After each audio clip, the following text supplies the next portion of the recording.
storm front is a clearing. Leave the reins of misery.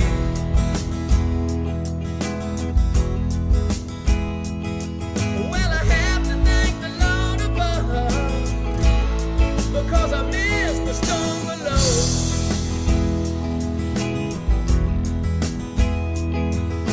Now everybody's talking loud. I'm back where I was before. So now my time has come, 'cause our time is gone, and my time has come, 'cause our time is gone.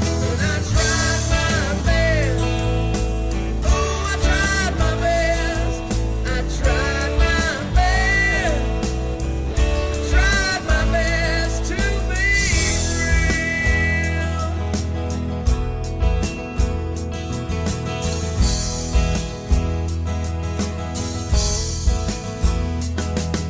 My boundaries have lifted.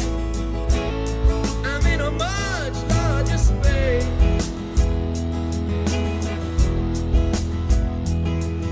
My guilt, it has been sifted. It's left without a trace. You know my head is spinning round and round in its own separate place.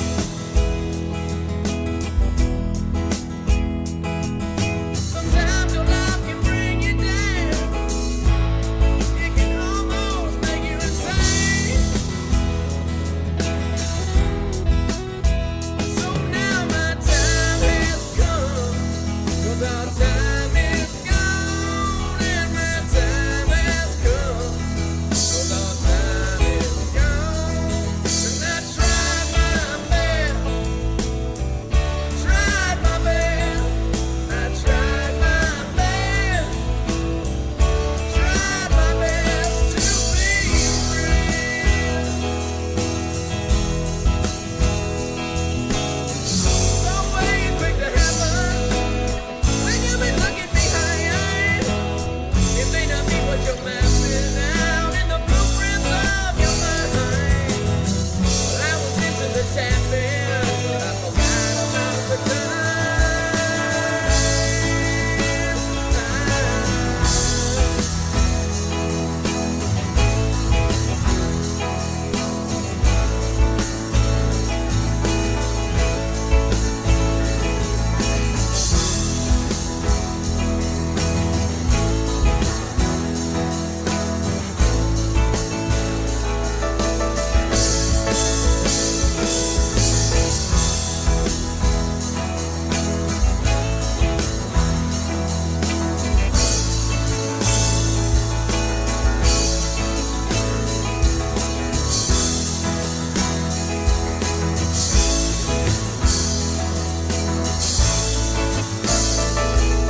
I am the devil.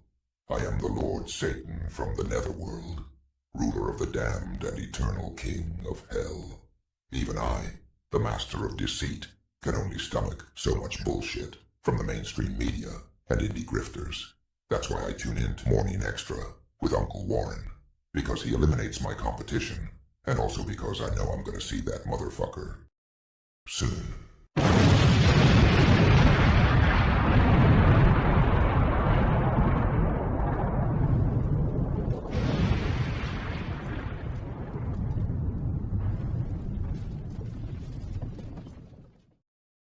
Deo, Deo.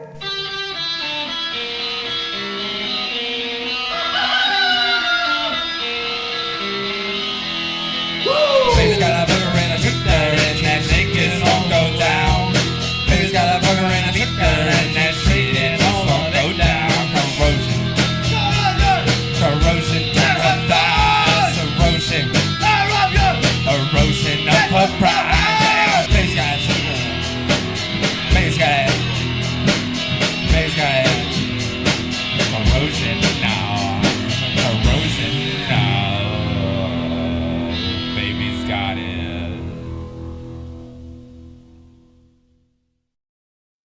Baby does got it. And I got it too. The sinus pressure in my head. Good morning. It is I, Uncle Warren, and I think I'm a little on the short side. Sorry. Scoot up. I have to adjust the Lenny and Squiggy downstairs. Good morning, everybody. We got Willie Bragg in the house. He dropped a 10 spot right before the show. I can't pull it up because I didn't have my machine open, but I will read it out. He said, it's very simple. We need class struggle, class solidarity, class consciousness, and to do it in a way which would formulate or result in a general strike. Hashtag shut it down. Music to my ears, Willie. I appreciate you. Love you, brother. Thanks again for that. We have a lot of stories today.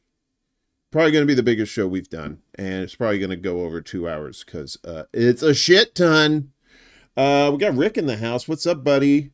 Did you get your coffee? You good to go there? You say, what'd you say? 40 stories shooting for a Lucy 6-hour stream extravaganza. I know, right? I love Lucy. She gets on there and she'll do a stream and she'll like, all right, see you guys. And then the electro tango comes on for a few minutes and then all of a sudden she's back on. And another thing. And then it's another 2 hours. She's like, no, really, I gotta go. We got Chuck's Intergalactic UFO show in the house as well, and CBC voter. Good to see you. Nobody reporting in yet on the Rumble or Rockfin, but I'm sure we have our lurkers.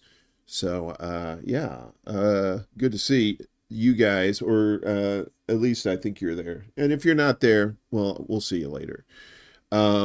So like I said, we have plenty of stuff. If I can get my mouse to work over here. Hi, kitty. What are you doing? There you go. Okay, thank you. Thank you. All right. First off, though, as always, we want to make sure, hey, Franco in the house. Good morning to you, sir. We got our buddy Chanda is going through lung cancer treatment right now.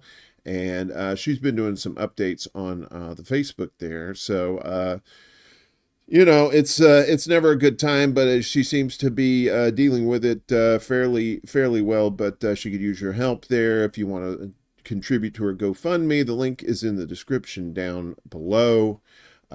We appreciate it. She's a sweet lady, and we like to make sure that she's taken care of. And I want to make sure you're taken care of, too, because oh, you're lurking, Teresa? You're lurking for Uncle? That sounds like code. You know what else is code? Fuck you, everybody. Good night.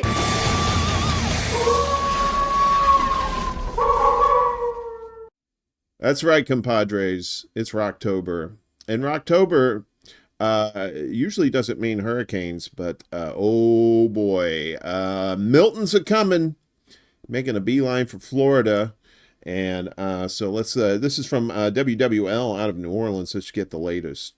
Welcome back. It's 4:42. All eyes on Hurricane Milton. I will start by saying our weather is completely quiet. No issues, cool mornings and warm afternoons. But our friends in Florida are getting ready for this major hurricane. It is still a Category 5 this morning. Hurricane hunters are still flying in it, finding that it is still a very strong hurricane. 160 mile per hour sustained winds gusting to 195. The speed of it has sped up. It is now moving at 14 miles per hour. A closer look, though, you can see that well-defined eye is becoming less and less defined, but it is still a powerful hurricane. It will take some time for a Category 5 to lose some of its steam. Now, we have it making landfall later on tonight, still as a Category 4 hurricane, and then making its way through the peninsula of Florida from Tampa to Orlando as a hurricane, producing strong winds, surge, and heavy flooding rains. And then by tomorrow afternoon, it will be in the Atlantic here and then continuing to weaken as it moves towards Bermuda. It'll bring some Bermuda, some gusty winds and rain this weekend, but no longer a hurricane then. Here's a closer look at the landfall track right now. Models have really been honing in on the Sarasota area. Now, this type of track would be a better scenario for Tampa, but remember, the chance of this hurricane following exactly along that path isn't a guarantee. These storms often wobble, and especially this storm, which is getting picked up by upper level winds, it is possible that it gets slung to the north a little bit. So I am not breathing a sigh of relief in Tampa yet. I know models are locking in on the Sarasota area, but it is too close for comfort to let your guard down there in the Tampa Bay area, where they could still see that 15 feet of storm surge. Now, strong winds, yes, coming in with this. Wind gusts over 100 miles an hour right here, closer to where the center makes landfall, but damaging winds all the way up into Orlando, nearly Daytona Beach, Fort Pierce here. In the red area, power outages are likely. Storm surge 10 to 15 feet anywhere near that center or south. That does include some of the hard-hit areas from Hurricane Ian, Port Charlotte, Cape Coral, Fort Myers, all getting ready for a similar surge to what they saw from Ian. And I mean, you know what Ian did to those areas. It was catastrophic as well. So still a very, very serious situation with storm surge for those areas near and just south of the center. Now, the hurricane itself, you can see it spinning away there. It starts to encounter that shear and transition from tropical to non-tropical, but that doesn't really change the impacts. A lot of the rain is going to be on the northern side of Milton as it makes landfall. See your winds gusting nearly 100 miles an hour. And then this is tomorrow or late tonight, all the rain on the north side, dry on the south side, but still the surge coming in. You don't need rain to get winds and storm surge. And then by tomorrow afternoon, it's long gone. Rainfall totals, this is probably an overstated or understated fact right now. We could see some significant flooding on the northern side of that storm. Just like we saw with Francine, where some saw 8 to 12 inches, that could happen across the peninsula of Florida. So Milton's exiting. Here we go. Goodbye. Our weather's staying pretty. In fact, I've got a beautiful cold front next week. Yeah. Beautiful cold front. That's nice. That's that New Orleans weather he's talking about, which is during the summertime is hot boiling ass. That's but it's fall, so now it's just hot ass. It's not boiling. Around the world, Dee and friends. What's up, Dee? Good morning to you, dear. Good to see you. Yeah, so that's what's happening right now. I think it's a Category 4. It's been downgraded, but we'll get to that in just a second. So it's on its way to Florida. It did skirt the Yucatan Peninsula down there Mexico way. And we can just kind of see what's been going on there. This is Progreso, Mexico. I don't think they reported any injuries, but, you know, there was some damage for sure. And lucky for these people that they were on the south end of... The good news is so far we don't have reports of anyone who has suffered accidents due to the storm. Yeah, so it's on the southern part of the storm. And that's probably the weakest part of the hurricane is the southern part. The northeast is where you get the majority of the wind and damage besides what's going on at the eye of the storm. That's where, when you get to the eye of the storm, that's when you get to the most intense part of the storm. So and you're like, well, you're not a fucking meteorologist. How do you know this shit? Well, I've lived through several hurricanes in my lifetime. So Bitch, I know what I'm talking about. Don't you tell me my business, son. But here's where it is right now. This is courtesy of Zoom.earth. If you want to track it yourself, it's a great tool on the interwebs to do that. So right now, like I said, it is at category 4. Earlier this morning, it was at a Cat 5. Sustained winds that were at 160 miles an hour, 165 at one point, with wind gusts almost 200 miles an hour.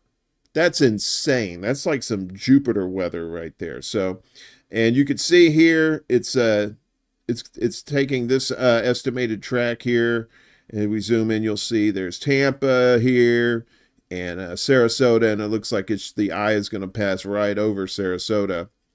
And then, like Weather Dude said, going to head out into the Atlantic. Where it goes from there, that's anyone's guess. Meanwhile, you got this little thing over here too. It could combine with this weather's pattern over here, and God knows what it'll do. But it doesn't look like it's going to make its way up the East Coast, thank goodness. So hopefully everybody here in South Carolina, North Carolina, who have already been just shit hammered by Helene are going to possibly dodge a bullet.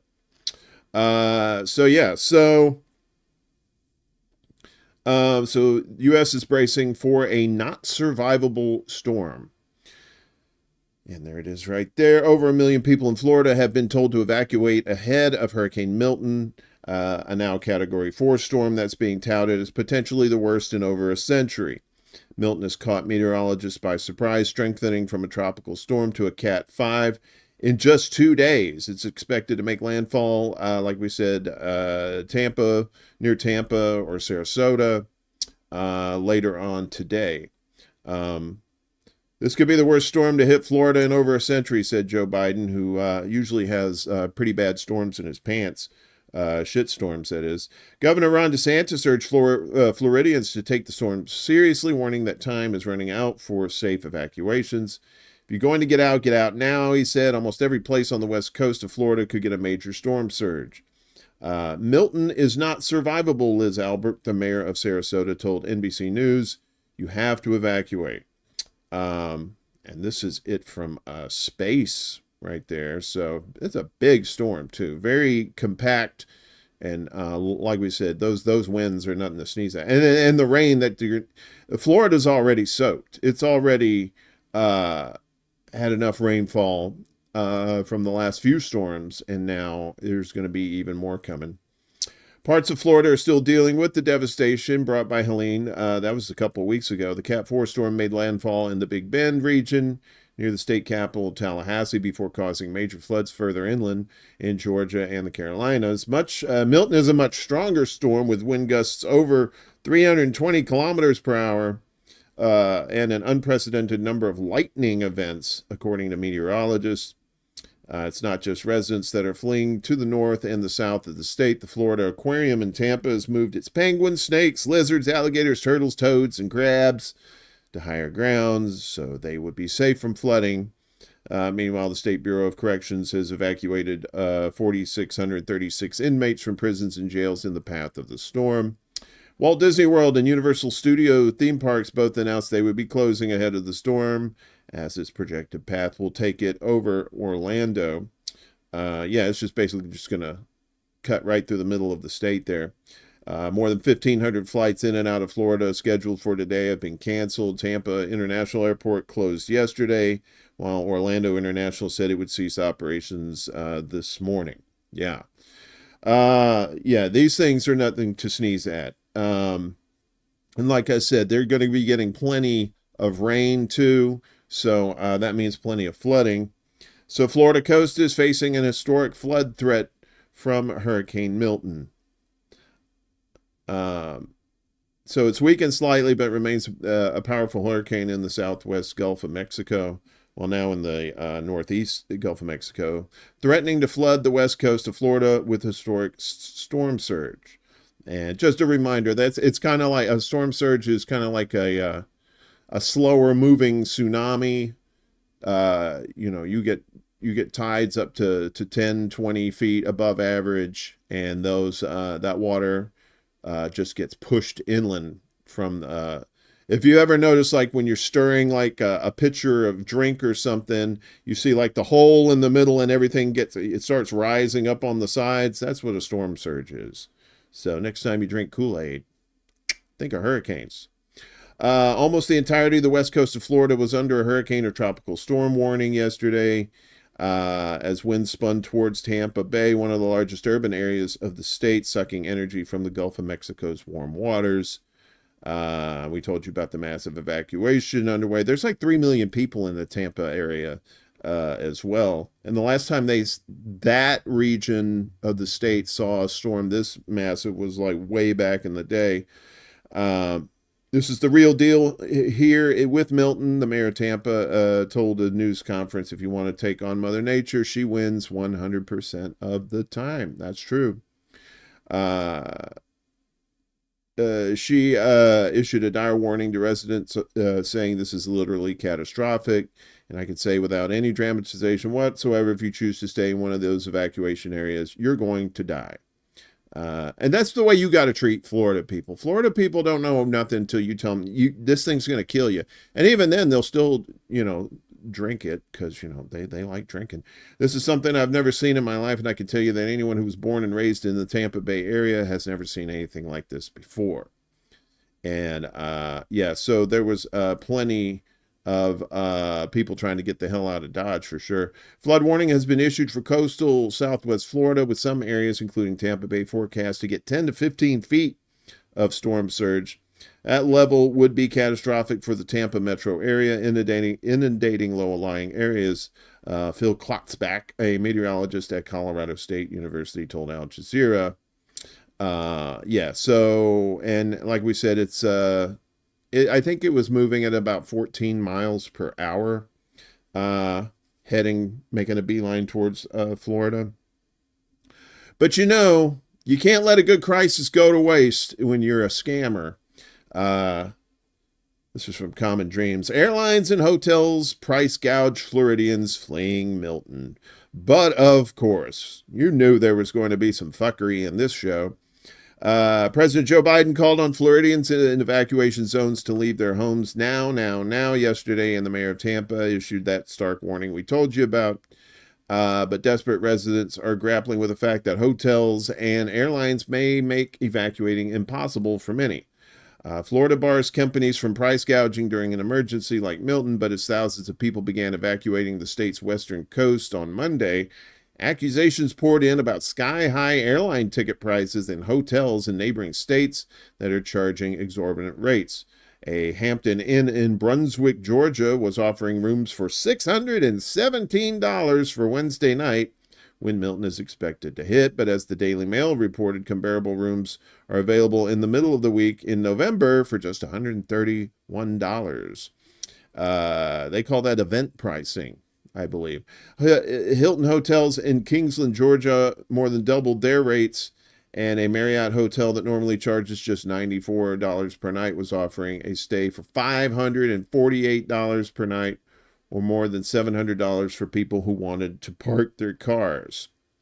I'm about to show you why it's almost impossible for anyone to evacuate, and it will piss you off, said one man in a video posted to social media. He pointed out one-way ticket prices for airlines, including American and United, flying from Fort Lauderdale, Florida to Columbus, Ohio. The tickets ranged from $812 to almost $2,200 per person to go to Ohio. Ain't nobody paying that much money to go to Ohio. My wife's flight was canceled for tomorrow morning. He said the only other flights out of the entire state of Florida right now are out of Fort Lauderdale, and they are jacking up their prices. I believe this is the gentleman right there. Pro-worker media organization More Perfect Union also cataloged cases of alleged price gouging by airlines, with flights out of Tampa expected to face devastating storm surges this week, costing more than $1,400. U.S. Transportation Secretary and escapee from the island of misfit toys, Pete Buttigieg, said that the department had taken notice of the price gouging allegations and would be keeping a close eye on flights in and out of areas affected by Hurricane Milton to make sure airlines are not charging excessively increasing fares. Well, that's what they're doing, stupid. But we're keeping an eye on it. Florida Attorney General Ashley Moody activated the state's price gouging hotline. That's 1-866-966-7226 if you're in the area and you want to report it.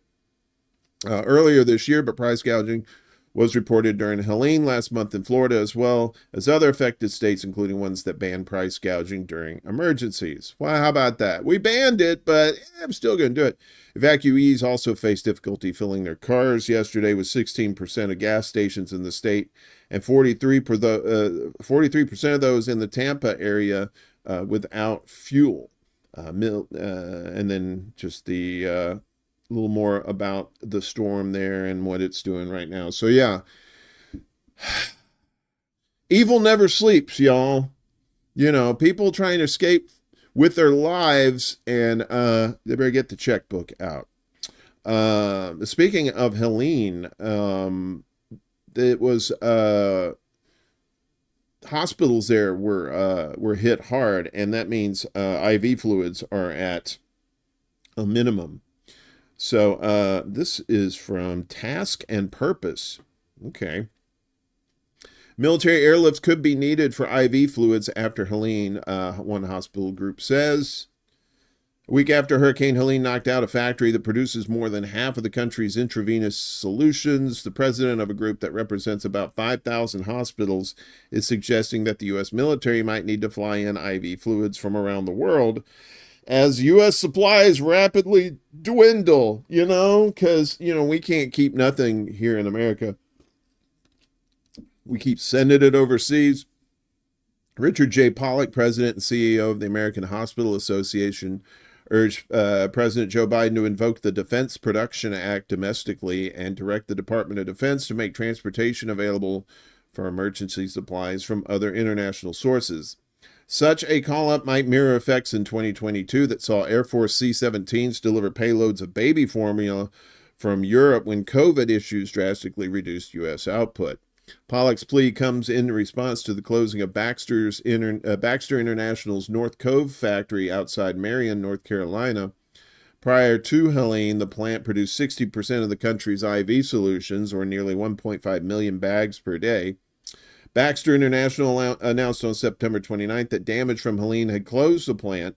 Company officials have not said when they think it might be back online. Hospitals across the country are now working to conserve their supplies of IV fluids, ranging from facilities in North Carolina to as far north as Boston. In his October 7th letter to Biden, Pollock wrote that the association's members are already facing substantial shortages of life-saving and life-supporting products due to the North Cove's plant closure. Yeah, so price gouging and a lack of supplies. Ain't that America? Something to see. Thank you, Chuck. Report price gouging there. There's the number right there on your screen, 1-866-966-7226. Yeah, so that's why we can't get our shit together here in the United States, because we're always worried about that bottom line. Well, we aren't. The people who actually make the money are. Meanwhile, you don't really associate floods with deserts, but, it's 2024. Who, chicken in a bucket, fuck it, why not? From Africa News, Morocco, rare floods in desert regions. And let's see if we can get them to play this. A surreal image from the sand dunes of southern Morocco. This sight is the consequence of heavy rains that fell in August and September. Morocco's General Directorate of Meteorology has analyzed NASA images and detected water in Lake Iriki, which lies in the Panimas National Park. The lake had been dry for half a century. There's even a lake that has been dry for 50 years, named Lake Iriki, between the Zagora and the Tata regions, where the water has returned, as NASA images have shown. So the old desert lake will come back to life. Hossein Bab says it has been at least 30 years since this much rain has fallen in the span of 3 months. These changes hint at more important disruptions, notably altered weather forecasts. The water will evaporate into the air, so there will be more moisture in the air. This excess moisture will therefore fall on certain regions and cause rainfall. There will even be a change in the pattern of precipitation. We'll no longer have this usual organized rainfall, but rather quite strong thunderstorms over certain regions. Morocco is rarely affected by rainfall from the intertropical front, which traditionally affects the Malian and Mauritanian Sahara. Yeah, so, and that's due to climate change, y'all. Regardless of whether you think it's man-made or natural, the shit is real. And it's happening around the world. You know, we've been reporting on flooding in China and in Vietnam, pretty much all of the Far East there. And now you're starting to see it in the desert, of all places, where there isn't really that much water. So up is down, left is right. You know, dogs and cats living together, mass hysteria. Meanwhile, in our favorite place in the world, the Middle East, where the home of a future apocalypse, we have some news there as well. Haifa pummeled by the largest attack from Lebanon since the start of the war.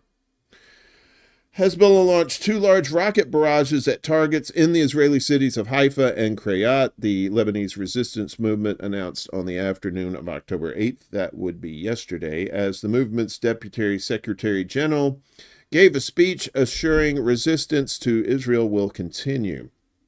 The missiles were launched in support of our steadfast Palestinian people in the Gaza Strip and in solidarity with their valiant and honorable resistance, and in defense of Lebanon and its people, and in response to the brutal Israeli violations of cities, villages, and civilians, the movement stated. The Times of Israel said 100 rockets were fired at Haifa in the heaviest attack on the city since the start of the war between Hezbollah and Israel, which began exactly 1 year ago on the 8th. Due to the barrage, the Israeli Channel 12 reported damage to a multi-story building in the Kiryat Yam, located in Haifa Bay. Hezbollah has continued to fire rockets at Israeli targets, including at Tel Aviv, despite the heavy losses it has suffered in recent weeks, including the death of the movement's leader, Hassan Nasrallah, and multiple top commanders. Meanwhile, Hezbollah says Israel is using UN troops as human shields in South Lebanon because, you know, that went so well in Gaza. Hezbollah has ordered its fighters not to attack Israeli forces who established a forward operating base behind U.S. peacekeeping troops, UNIFIL, near a Lebanese border village, effectively using them as human shields. The Israeli enemy is attempting to use UNIFIL forces as human shields to cover its failure to advance towards the village, especially after its repeated and unsuccessful attempts to advance towards Marun al-Ras and the loss of dozens of its soldiers, both killed and wounded, a statement issued by the Islamic Resistance Movement said on Monday. The operations room of the Islamic Resistance instructed fighters to hold back and not engage with the movement to protect the lives of international soldiers, the statement added. The day before, UNIFIL had warned Israel's operations near their position at Marun al-Ras were an extremely dangerous development. It's unacceptable to compromise the safety of UN peacekeepers carrying out their Security Council mandated task, UNIFIL stated, while reminding all actors in the conflict of their obligations to protect UN personnel and property. On Saturday, UNIFIL said it remained in all positions near the border despite what it said was an Israeli request to relocate. In response to the peacekeepers' refusal, U.S. Foreign Policy Advisor Matthew Brodsky suggested in a post on the tweeters, Israel should carpet bomb Irish area, then drop napalm on it. Yeah, good job there, fuckers. You want to bring Ireland into it. Hezbollah fighters are resisting an Israeli ground invasion that began last week. Human shields, guys. Come on. What's wrong with human shields? Don't be like that. So, you know, they've been picking fights with Iran, calling them the evil empire, all that shit. They've been saying that forever. But a little truth comes out from the CIA. This is from our buddy Dave DeCamp over at antiwar.com. Be sure to check them out if you haven't done so already. A lot of good independent reporting going on there. The CIA says no evidence Iran has decided to build a nuclear weapon. No evidence. You never see that? They'll say all this braggadocious shit, and then there'll be this one little guy in the corner going, we don't have any evidence. CIA Director William Burns said Monday that there's no evidence Iran has decided to build nuclear weapons. Comments that come amid calls in the U.S. and Israel for strikes on Iranian nuclear sites. No, we do not seek the evidence today that the Supreme Leader has reversed the decision that he took at the end of 2003 to suspend the weaponization program, Burns told the Cipher Brief Security Conference, according to NBC News. In 2003, Iranian Supreme Leader Ayatollah Ali Khamenei issued a fatwa prohibiting the development of nuclear weapons or other weapons of mass destruction. His predecessor, Ayatollah Ruhollah Khomeini, also rejected the idea of starting a WMD program while facing chemical attacks from a U.S.-backed Saddam Hussein during the Iran-Iraq War in the 1980s. Burns said that if Iran did move to make a nuclear weapon, U.S. intelligence would likely be aware of the decision. I think we are reasonably confident that working with our friends and allies, we will be able to see it relatively early on, unless you're your Secretary of State holds up a thing of yellow cake uranium and says, it's a smoking gun, it's a mushroom cloud. The CIA chief noted that Iran has increased uranium enrichment levels since the U.S. withdrew from the 2015 nuclear deal known as the JCPOA in 2018. Iran is enriching some uranium at 60%, which is still below the 90% needed for weapons grade. Iran increased uranium enrichment to 60% in 2021 following an Israeli sabotage attack on Iran's Natanz nuclear facility, which was timed to sabotage indirect negotiation between Washington and Tehran. Burns claimed Iran would only need 1 week to produce one bomb's worth of weapons-grade material, but the NBC report noted most experts say it would take at least 1 year to build an actual nuclear warhead. Desert Mantis, what's going on? It's good to say. Burns is no little guy. He's completely bought by his position of power. That's true.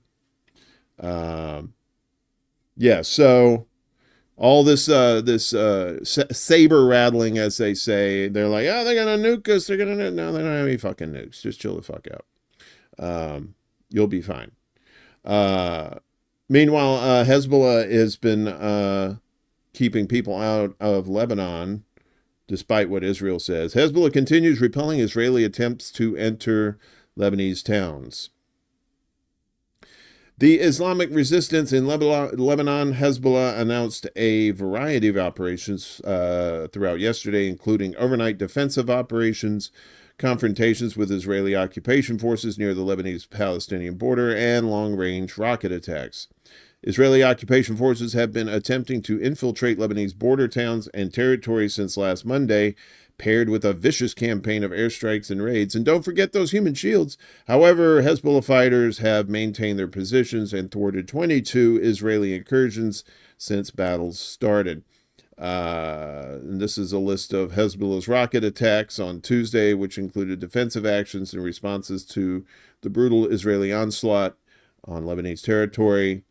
So fighters fired a salvo of rockets at Israeli occupation forces in Shlomi on the western axis of confrontation near the border. In the nearby settlement of Hanida, Hezbollah fighters fired another salvo of rockets. They fired a salvo of rockets at occupation forces in the vicinity of Al-Marj military site. And artillery emplacements in Dishan. Another set in Dalton came under a rocket attack at the same time. So Iran, opposite the towns of Yaron and Maron al-Ras, and the list goes on there. So, yeah, more fighting, of course. I don't really like to report too much on the fighting because it's actually more accurate to probably get it yourself, than instead of waiting a Monday, Wednesday, or Friday for this. But some of these are pretty significant. Because Israel is always putting the hammer down on these people. 45 Palestinians killed, over 100 injured in Gaza in the past 24 hours. That's according to the health ministry there. The Palestinian Ministry of Health in the Gaza Strip says at least 45 people have lost their lives. Another 130 individuals sustained injuries in the last 24 hours in the coastal sliver as the Israeli military continues to target residential buildings and infrastructure across the territory. All those terrorist buildings. The Palestine Red Crescent Society said 9 members of the Farahat family were killed when an Israeli warplane bombed the house they were sheltering in at the Shujaiya neighborhood east of Gaza City. Paramedics also recovered the bodies of 3 people, including a child, after Israeli military aircraft struck the house of the Al-Jamal family at the Nusrat refugee camp in the middle of the Gaza Strip. A war-displaced family of 4 was also killed inside their tent in Nusrat. A family of 4, 1 child included, was killed in a bombing of their home in nearby Barej refugee camp, and so on and so on. You know the thing. More murder from the Israelis. So, but it's not limited to Lebanon or Gaza. Of course, Syria's got to get a taste too. Israel's strike on Syria kills 7 civilians, injures 11. An Israeli airstrike targeted a residential building, of course, in the Meza suburb west of the Syrian capital, Damascus, killing 7 civilians and injuring 11 others, as according to Syrian state media. Yesterday, preliminary reports said the 7 civilians included women and children. State media reported citing a military source, adding it also caused grave material damage on private properties in surrounding areas. The airstrike was conducted through 3 missiles coming from the direction of the Golan Heights. State media earlier reported that Syria's air defenses had intercepted hostile targets in the vicinity of Damascus. Israel's been carrying out these strikes against Iran-linked targets in Syria for years, but has ramped up such raids since last year's attack. The thing. So, you're thinking, how can they afford all this stuff? How can they afford to bomb all these people? Well, there is a tab that they're running. Israel's looking at $66 billion war bill as economic woes deepen. And we've told you in the past about how their credit's been downgraded, their tourism shit, which is probably one of their major industries there. The total bill for Israel's war on Gaza and Lebanon over several years will be some $66 billion, about 11 to 12% of Israel's pre-war GDP. That's gross domestic product for you and me, according to the Israeli Central Bank. The number was revealed by Adam Tooze, a history professor. I like that name. A history professor and director of the European Institute at Columbia University in New York, who has written extensively about financial crises. He stated in an October 7th interview with Foreign Policy that Israel is fighting a war of choice, which includes the goal of unleashing mass violence to make Gaza unlivable and deal with Hezbollah. Israel is in a deliberate way escalating the destruction in Gaza and the effort to deal with Hezbollah in Lebanon, so this is expensive, Tooze observed. Even with U.S. aid, which Tooze estimates at roughly $14 billion to $15 billion per year, on top of I think that includes the $3.5 billion they get for free health care that we don't have here. The cost of war is a strain in the Israeli government and society, he added. Separately, a report published by Brown University's Costs of War Project said the U.S. has given Israel $17.9 billion in military aid in the past year and spent at least $22.76 billion assisting Israel, the highest amount in the two countries' histories. Tooze noted further that as a result of the war, Israeli tourism has collapsed by 75%, like we told you, and hundreds of thousands of workers have been taken out of the economy at times while serving as reservists in the army, in the genocidal army there. This is obviously disruptive to Israel with a population of 10 million. If you take that number out of the workforce, prime age working young people, this is going to hurt. Tu said that the Israeli economy, in particular the construction sector, has further suffered after imposing a ban on some 80,000 to 150,000 migrant Palestinian workers from the West Bank. Estimates of Israeli GDP growth have fallen from 3 or 4% to roughly zero in the near future. At the same time, it faces a large surge in government spending. In contrast, the relatively small economy of the West Bank, with a GDP of as little as 18 billion, has plunged roughly 20 to 25%. While the war is costly for Israel, Tu says it is a wealthy country enjoying a pre-war per capita GDP higher than that of Germany. And of course, like we told you, their pals, the United States, spending cash on their girlfriend as well. Washington spent at least 23 billion in 1 year to assist Israel, kind of contradicting that 17 billion. The U.S. government spent at least 22.76 billion between October 7th of last year and September 30th this year to support Israel's genocide of Palestinians in Gaza and fuel the raging regional war, according to a report published by that Brown University Cost of War project. That's what we mentioned here. Since the launch of Operation Al-Aqsa Flood by Hamas a year ago, Washington did provide that 17.9 billion in military aid alone. As adjusted for inflation. Nevertheless, the report highlights that this figure represents only a particular picture of total U.S. support for the Israeli army over that time period. So this is a graph right here, U.S. military aid to Israel from 1959 to 2024. So you see spikes here in the mid-70s, and here in 1980, that's when Reagan took over.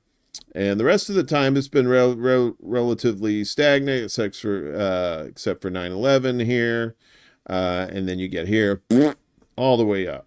So a large portion of Washington's security assistance for Israel consists of munitions, from artillery shells to 2,000-pound bombs that have been dropped over residential areas in Gaza and Lebanon. The weapons have come through a variety of channels, including existing U.S. stocks, including the multi-billion-dollar WRSA-1 stocks located in Israel, commercial sales approved by the State Department, foreign military sales approved by state, negotiated and brokered by the Pentagon, foreign military financing, which provides grants for the purchase of U.S. defense articles and services, and the Excess Defense Articles Program, which provides used systems no longer needed by U.S. forces for free or at a steep discount. The cost of war report details. However, Washington has worked to obscure the full amounts of aid and types of systems throughout bureaucratic maneuvering.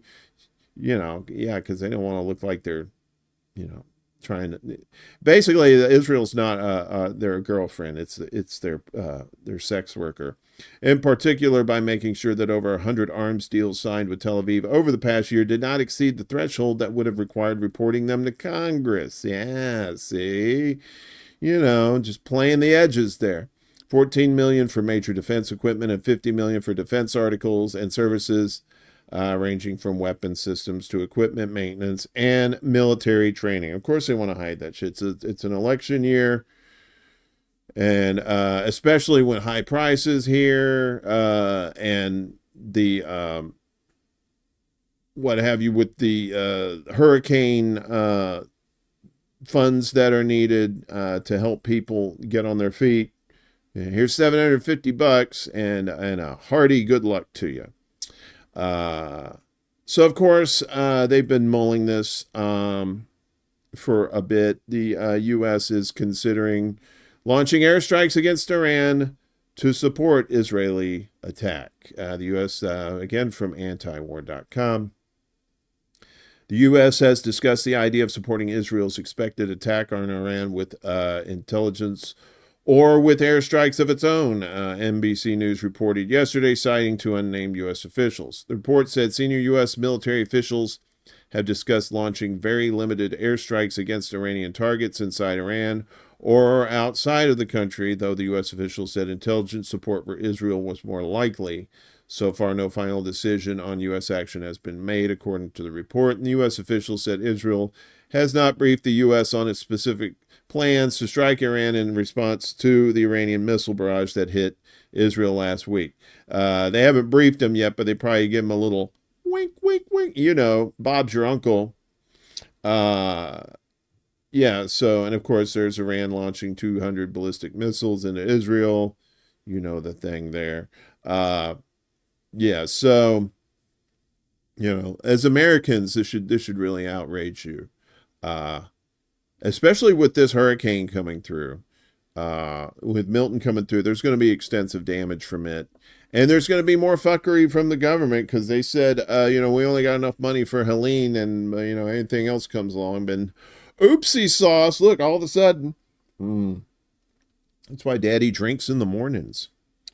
And if that doesn't curdle your cheese, the U.S. says it doesn't want a ceasefire in Lebanon, and they support Israeli offensive. So they tried to get they wanted a ceasefire in Gaza, but Lebanon, fuck them.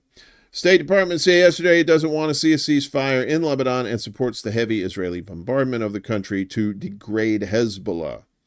Because just like Hamas, everything in Lebanon is Hezbollah. State Department spokesman and stick-up-his-ass Matt Miller was asked about comments from Hezbollah Deputy Sheikh Naim Qassem, who said the group supports efforts by Lebanese Parliament Speaker Nabi Berri to reach a ceasefire without mentioning that it must also include a ceasefire in Gaza. Now that Hezbollah is on the back foot and is... Wait a minute, this is Miller talking. Now that Hezbollah is on the back foot and it's getting battered, suddenly they've changed their tune and want a ceasefire.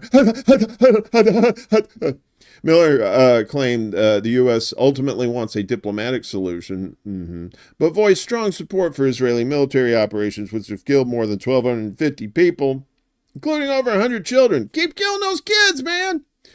We support Israel's efforts to degrade Hezbollah's capability, he said. The U.S. is also calling for Lebanon to hold new presidential elections amid the Israeli bombardment. Lebanon hasn't had a president since 2022, as the many different factions in parliament haven't agreed to elect one. Hezbollah's political wing currently holds 15 seats in the nation's 128-seat parliament. We want to see come out of this situation ultimately in Lebanon able to break the grip Hezbollah has had on the country, break the stranglehold that Hezbollah has had over the country. Miller creaked out of his crusty fucking face.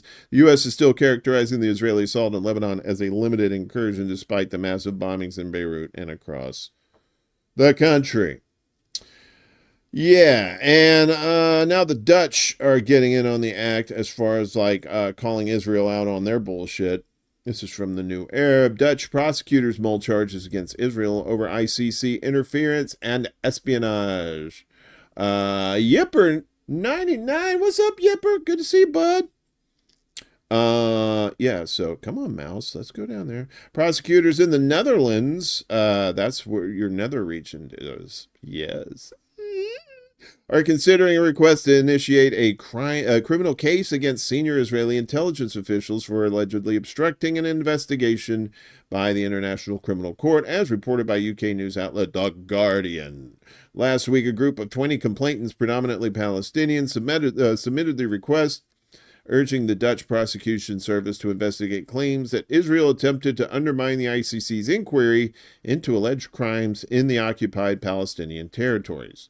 The allegations were primarily based on reports from The Guardian, Israeli-Palestinian publication Plus 972 magazine, and the Hebrew language outlet Local Call, which highlighted Israel's intelligence efforts to influence and intimidate the ICC Chief Prosecutor's Office over 9 years. According to The Guardian's latest report, a spokesperson for the Dutch Prosecution Service has since confirmed that the complaint has been received and was under review. The complaint has been received and will be studied, the Dutch Prosecution Service said in a statement. The criminal complaint calls on Dutch authorities to urgently fulfill their obligations to the ICC as stated in excerpts from the filing. The complainant's lawyers contended that Israel's numerous attempts to obstruct the investigation represent a direct violation of their client's right to justice. They asserted that Israel's espionage against the ICC might involve breaches of Dutch criminal law as well as violations of Article 70 of the Rome Statute, the treaty that established the ICC. Lawyers have also urged prosecutors to target senior members of the Israeli security apparatus for their alleged involvement in potentially criminal activities within the Netherlands. Israel's embassy in the Netherlands did not immediately respond following the latest development. However, a spokesperson for the Israeli Prime Minister's office previously stated that the report included unfounded allegations intended to harm the state of Israel. You bastards! The initial report, reported by several outlets, indicated that Israeli secret services intercepted communications between ICC staff and potential witnesses, informants, and NGOs. That's non-government organizations. It also claimed that Yossi Cohen, the former head of the Israeli Secret Service, pressured former ICC prosecutor Fatou Bensouda to cease her investigation into Israel. Informants alleged that these actions caused irreparable damage to the ICC's investigation, which began in 2015 when Bensouda launched a preliminary inquiry into the situation in Gaza and the West Bank, including East Jerusalem. This inquiry prompted Israel to allegedly commence its covert campaign against the court. Yeah. There's all kinds of fuckery when it comes to Israel, man. They're using human shields. When the Dutch go Dutch, you know you messed up. Exactly. Yeah, so, and this, this is all transparent. This is, it's not just us reporting. It's other people reporting this too, And now Malta, they're fed up with Israel's shit too. Malta bans Israel-bound ship from entering its waters over Gaza carnage fears. Ooh. That is beautiful. Look at that water. That's just nice. Malta has banned an Israel-bound ship from entering its water over fears the vessel's cargo could be used in the war on Gaza. Pro-Palestine activists called on Valletta to bar the MV Katrine from docking in Maltese ports, saying doing so could contravene obligations under the Genocide Convention. Israel has killed almost 42,000 people. The vast majority civilians, leading to widespread accusations it was committing a genocide against the Palestinian population in the enclave. The MV Katrine is flying under the Portuguese flag and believed to be carrying explosive materials, according to rights groups, with Namibia blocking access to the ship due to the alleged cargo. The New Arab cannot independently verify the claims. Seamen on the ship had requested entry to a port in Malta for a crew change before heading to its destination, but a Maltese government spokesperson said Valletta would not allow this or for the MV Katrine to bunker at its ports, according to the Times of Malta. Basically telling them to fuck off, get the fuck out of here. You don't have to go home, but you can't stay here. But fortunately, urgent aid is getting through to Lebanon. France, Qatar delivered urgent aid to Lebanon, and French foreign minister says, it looks like the guy from Midnight Oil. France and Qatar delivered urgent humanitarian aid to Lebanon yesterday, France's foreign minister said, as Paris pushes for broader humanitarian efforts and a ceasefire in the country. If we don't do anything, then Lebanon tomorrow could resemble what Syria has become, Jean-Noel Barrot told lawmakers in parliament. That is a hub of instability for smuggling, terrorism, and a point of departure for a large migration of civilians seeking refuge in Europe. Yeah, kind of like what happened to Libya. That used to be, a great place till Obama came along and his girlfriend Hillary. French and Qatari military planes delivered some 27 metric tons of medicines and necessities, including blankets and hygiene kits, diplomatic sources said, speaking on condition of anonymity. Paris has historical ties with Lebanon and has been working with the U.S. in trying to secure a ceasefire in the Middle East country. Those talks stalled at the end of September when Israel heavily bombed Beirut's southern suburbs, killing Hassan Nasrallah. It has since launched a ground offensive displacing thousands of people. So yeah, well, it's some good news there. But not so good news for France's left wing, who just took power. So left wing's no confidence motion against French government fails. Sacre bleu! I wish I had that croissant. French Prime Minister Michel Barnier passed the first test of his new government yesterday as a leftist no-confidence motion failed to garner enough votes to bring down his center-right administration. President Emmanuel Macron tapped Barnier for the job of prime minister last month after a snap election led to a fractious hung parliament. Giggity. Barnier's government is weak, propped up by the far right, and despised by leftist lawmakers who filed the no-confidence motion last Friday. The no-confidence motion was also a long shot, as it needed the backing of the far-right National Rally Party to get over the line, a move RN lawmakers had signaled they were unwilling to take. Yesterday, 197 lawmakers voted in favor of the motion, well short of the 289 votes that were needed. The motion has not been adopted, said Yael Braun-Pivet, Speaker and President of the Parliament. All eyes now turn to Barnier's first budget proposal, due to be unveiled tomorrow, and which is likely to include bruising tax hikes and spending cuts totaling some 60 billion euros, about 66 billion American, to bring down an ever-widening deficit. Getting the budget bill approved will be the next stern test of Barnier's nascent term.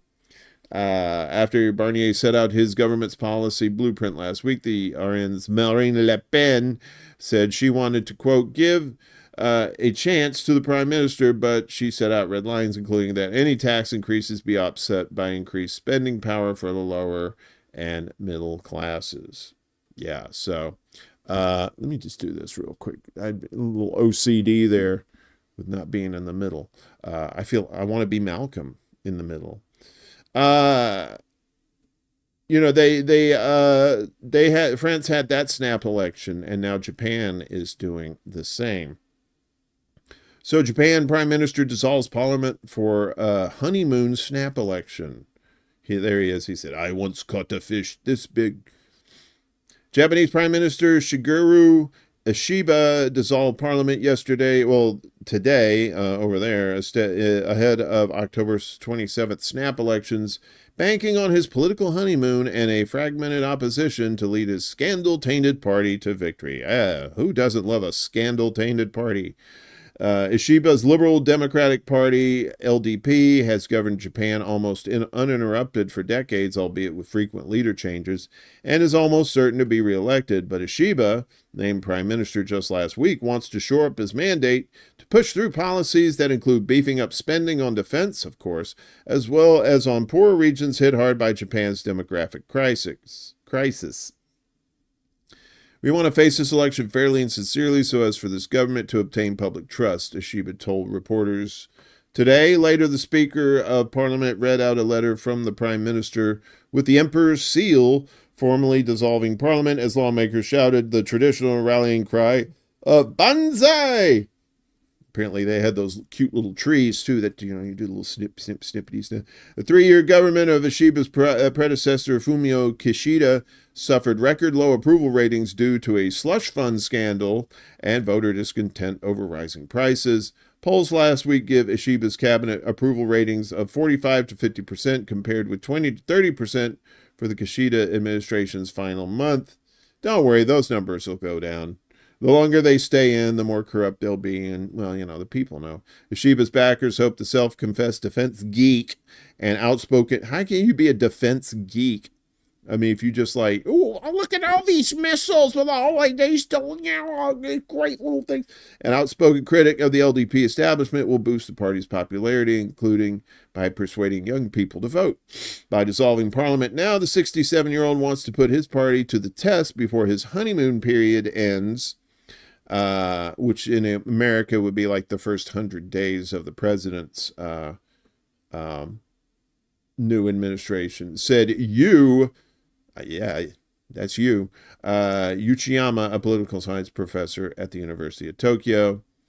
It makes sense that he wanted to call a snap election as soon as the face of the party changed while the momentum is still there.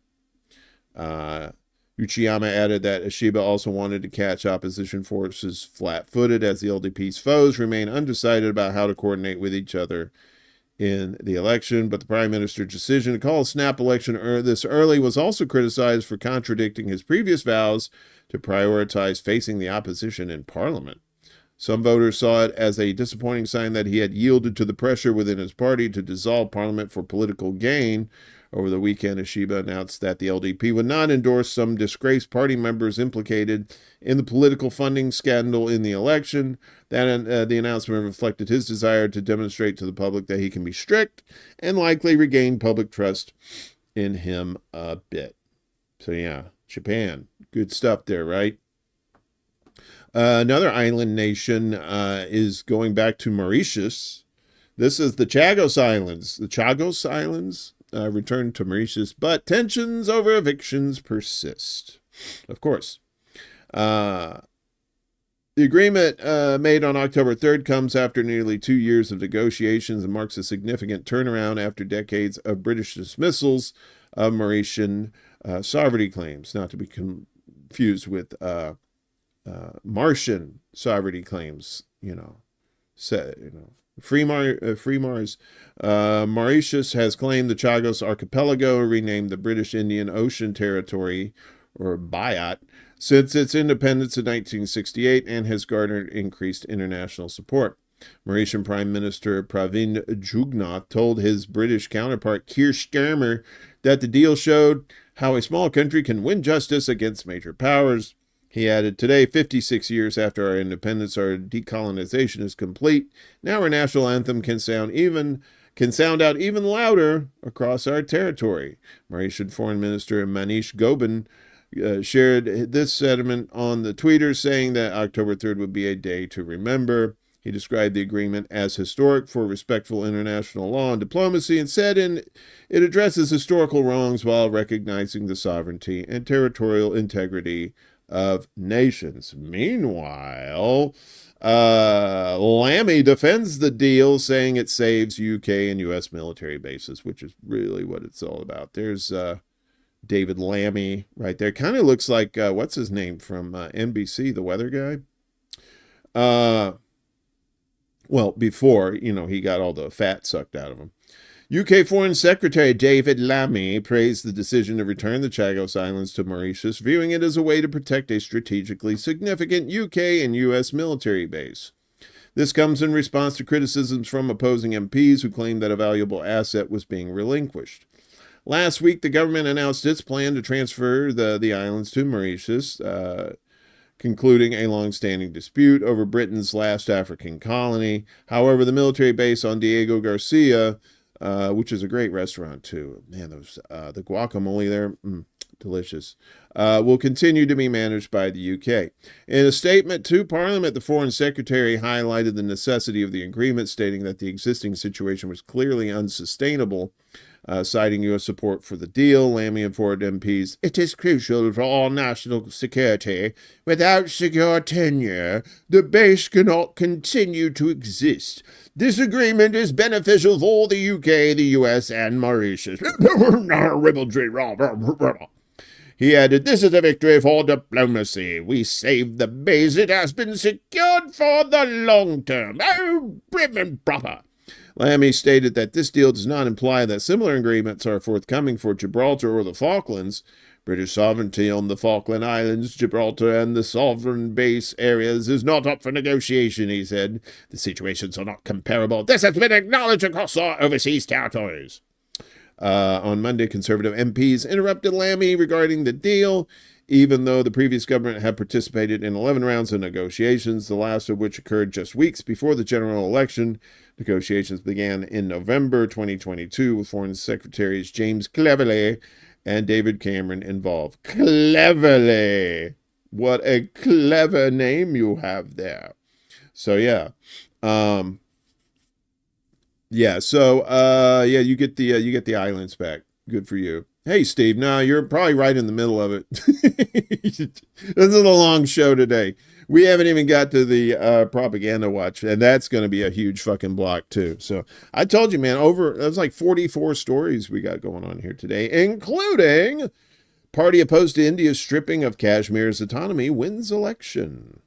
Yay! Look at they're having some fun there. India administered Kashmir's biggest political party. India administered Kashmir's that's poorly worded. Opposed to India's stripping of the region's semi-autonomy, has won the most seats in the first legislative election since the move by Prime Minister Narendra Modi's government 5 years ago. The Jammu and Kashmir National Conference, or NC, won 42 seats in the 90-seat Legislative Assembly, the Election Commission announced yesterday. The BJP secured 29 seats, while the country's main opposition, Indian National Congress Party, which fought the election in alliance with the NC, succeeded in 6 constituencies. Polling took place over 3 phases starting on September 18th. People have supported us more than our expectations. Now our efforts will be to prove that we are worth these votes, Omar Abdullah, the NC leader and the region's former chief minister, told reporters in the main city of Srinagar. His father and president of the party, Farooq Abdullah, said its mandate was to run the region without police Raj rule and try freeing people from jails. Media will be free, he said. Yeah.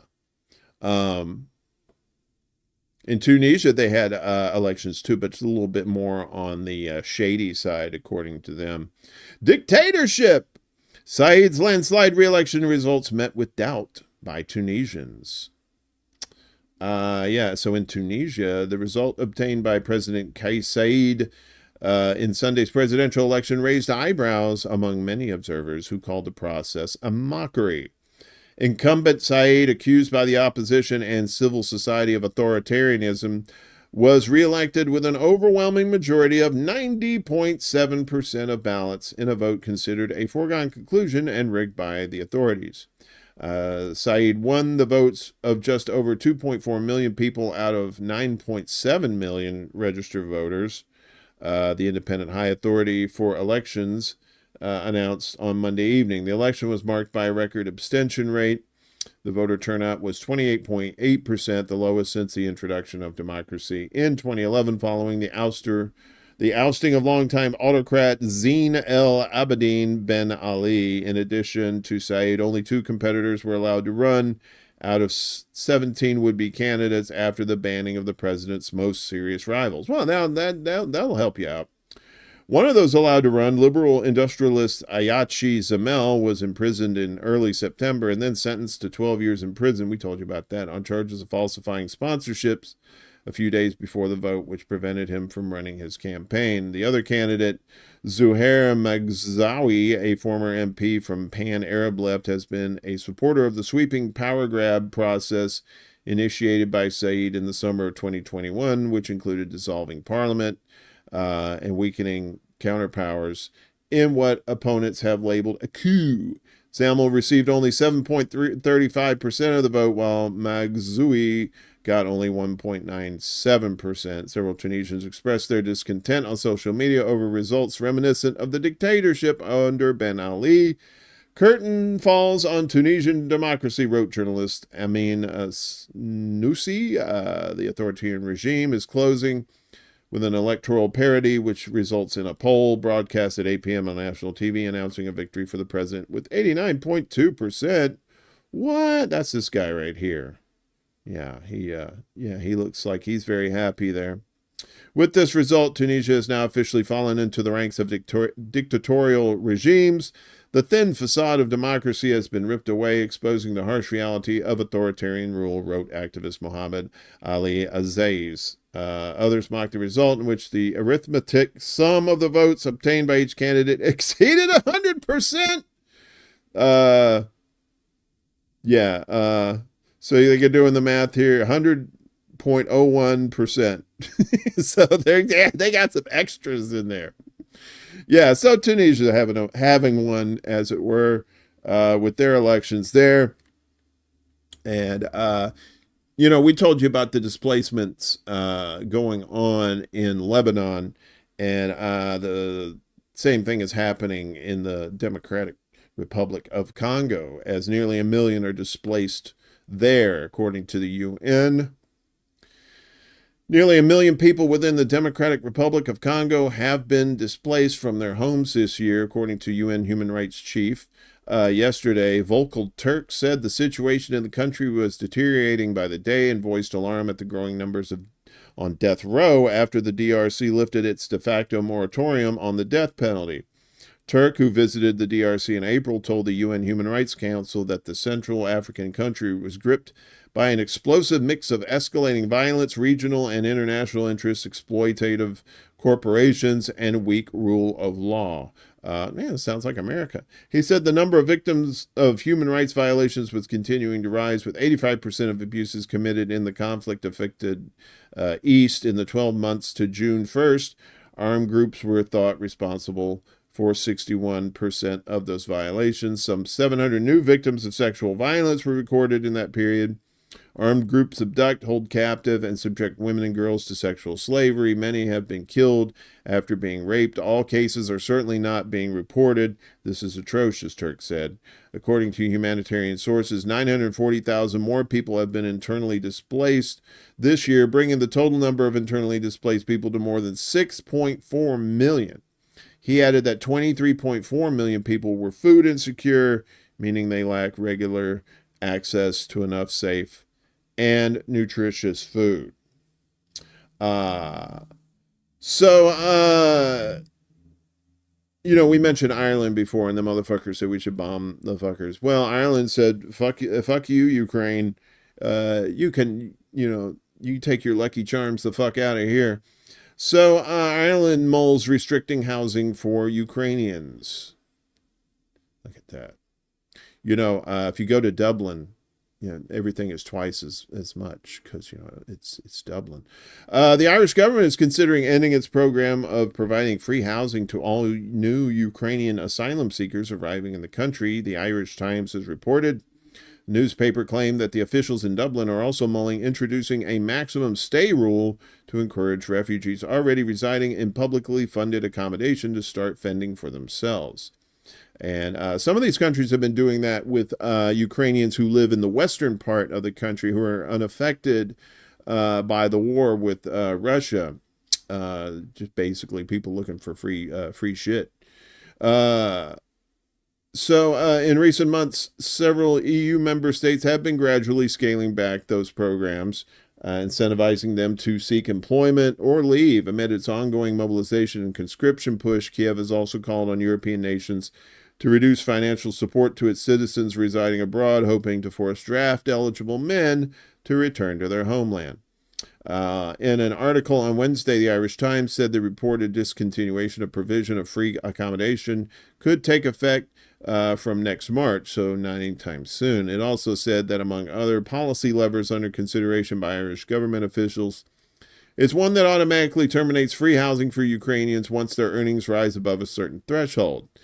While being discussed by senior officials, these measures have not yet been widely circulated among ministers or members of the country's cabinet committee on Ukraine that oversees the accommodation of Ukrainian refugees, the newspaper noted.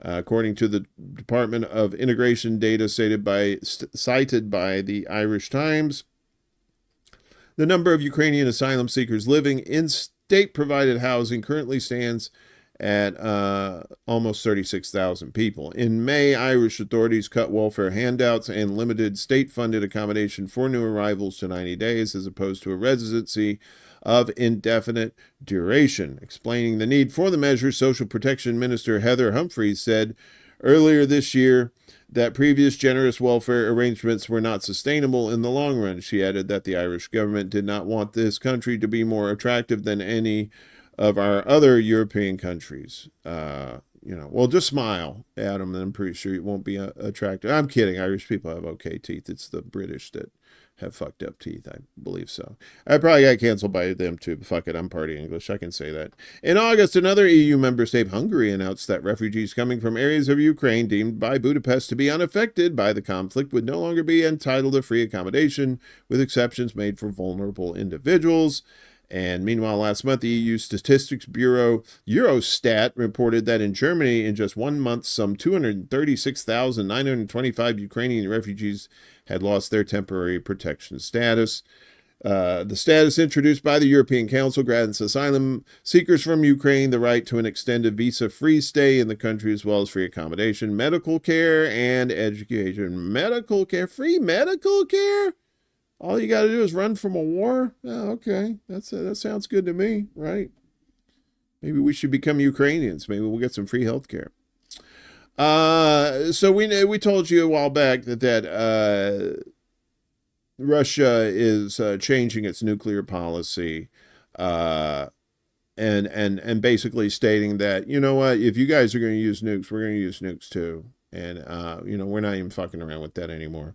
But we're going to keep the communication lines open, fortunately. So Russia says emergency hotlines with the U.S. and NATO remain as nuclear risks rise. Kind of like the bat phone.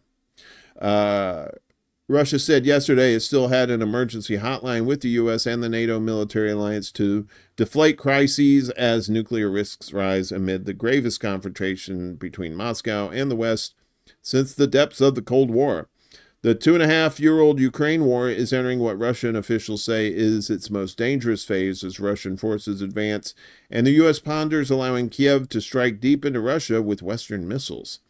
Putin said on September 12th that Western approval for such a step would mean the direct involvement of NATO countries, the United States, and European countries in the war in Ukraine. Russian Deputy Foreign Minister Alexander Grushko, who oversees relations with Europe and NATO, told the state RIA news agency that Moscow perceives the military alliance to be increasing the role of nuclear weapons in its strategy. Russia was updating its nuclear doctrine to send a signal so that our opponents have no illusions about our readiness to ensure the security of the Russian Federation with all available means. So yeah, they're going to keep the bat phone open. That's when you know that communications get 86 between those countries. That's when you know the fuckery's the real shit's gonna happen. I don't know if you like Nazis or not. I'm not a big fan myself, but apparently Canadians are, or at least some of them are. But even they are not going to put them on their monuments. Embarrassing. Canadian Victims of Communism monument features Nazis. There you go. Victims of communism. Yeah, but then, I did not see this coming. Canadian authorities could have to remove more than half of the names inscribed on a memorial to the victims of communism planned for the country's capital, Ottawa, due to concerns that over half have Nazi links, local media reported Monday. According to a document obtained by the Ottawa Citizen, the Department of Canadian Heritage found that out of the 553 people and organizations to be originally listed, 50 to 60 were likely directly linked to the Nazis. A 2023 report for Canadian Heritage insisted that over 333 names be excluded from the list to be on the safe side. Just in case you might be a Nazi. As there was not enough information to confirm or deny Nazi links, it was instead proposed to remove other names because of there being no direct link to Canada, the outlet said. Right. The monument was originally scheduled to be unveiled in November last year, but the ceremony was delayed due to concerns that World War II Nazi collaborators were listed on the monument. The checks were made after a scandal of which a known Ukrainian Waffen SS veteran, Yaroslav Hunka, received a standing ovation in the Canadian Parliament, which is funny because another fascist piece of shit got a standing ovation in the U.S. Congress. You remember that guy? When Bibi came to town, yes, Bibi. The latter controversy ignited a firestorm globally, particularly from the Jewish community, which pointed out that the Hunka's 14th Waffen Grenadier Division of the SS, also known as the 1st Galician Division, which consisted mostly of Western Ukrainians, was implicated in the war crimes. In this light, the Canadian government is now doing its due diligence, to ensure all aspects of the memorial remain compatible, with Canadian values on democracy and human rights, A's were added by me. The monument is now scheduled to open this year, although the exact date has yet to be determined. Yeah, it's like, you don't want to sell a house that has roaches all up in it. So you got to clear out the roaches first before you can sell the house. We've talked about BRICS on this channel, as an economic alliance of countries with like Russia and I think Brazil, India, China, and I always forget who the S is. I feel shitty about it. But now Cuba wants to be the other C. Kind of like how the kids say thick, what with 2 C's. Well, it's going to be BRICS with 2 C's. Maybe. Cuba applies to BRICS as a partner country via Russia. BRICS. There it is. Look at that. I used that font before. I used that for like disco stuff.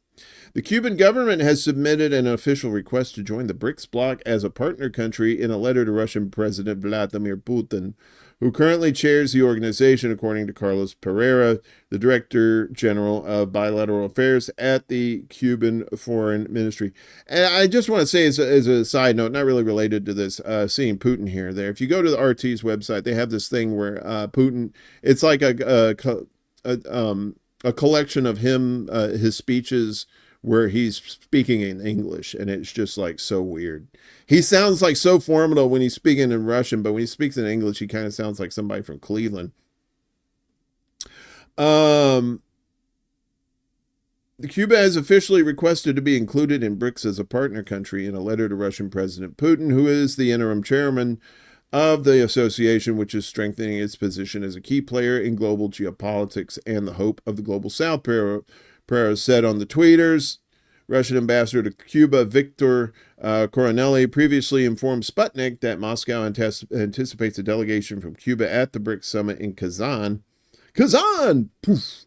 Oh, wait, that's Shazam. Never mind. President Miguel Diaz-Canel has received an invitation from Putin to attend. So more of these countries are joining BRICS because they see the West as tyrants and awful. South Africa, thank you, Global Solidarity. Good to see you too. Hopefully you're having a great day. They're seeing the writing on the wall, and this is scaring the West to death because this could possibly weaken the dollar at some point. And the only thing left that the West is going to have is its military might. And if they keep running out of weapons and running out of people to be in the military, that might not be the case either. So, they got that new president down in Mexico. And she said, this war on drugs, piss off. No way, Jose. Mexico president rules out new war on drugs. So, Mexico's President Claudia Sheinbaum yesterday ruled out launching a new war against drug cartels as she presented a national security plan aimed at reducing raging criminal violence. Sheinbaum, the first woman to lead the Latin American nation, said her government would prioritize tackling the root causes of crime as well as making better use of intelligence. Tackling the root causes of crime.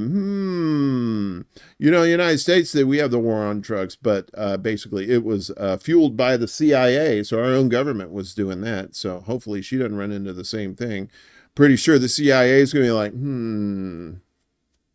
don't know if we like this. The war on drugs will not return, the leftist president told a news conference referring to an offensive launched in 2006 involving the military and supported by the United States. Since then, a spiral of criminal violence has left more than 450,000 people dead and tens of thousands missing. Sheinbaum, a former Mexico City mayor who was sworn in on October 1st, pledged to stick to her predecessor AMLO's hugs not bullets strategy of using social policy to address the causes of crime. We're not looking for judicial, that's hard to say, executions, which is what was happening before. What are we going to use? Prevention, attention to the causes, intelligence, and presence of authorities, she said. And, talking about the root causes of crime, you're seeing more and more people in Haiti now are joining these gangs because the government's not doing anything to get to the root of the problem because, they're cucks to the U.S. And that's why it's such a shit show there. Speaking of shit shows, let's go to Colombia, the home of the booger sugar. A coup has begun. Uh-oh. You like coups? If you like couscous, I love couscous. It's delicious. But in this case, it's one coup has begun. Colombia's President Petro faces campaign election probe. Uh-oh. Election officials in Colombia have voted to launch an investigation into President Gustavo Petro's spending during his historic 2022 campaign. Yesterday, the majority of the 10-member National Electoral Council approved the investigation into Petro and his campaign manager, Ricardo Roa.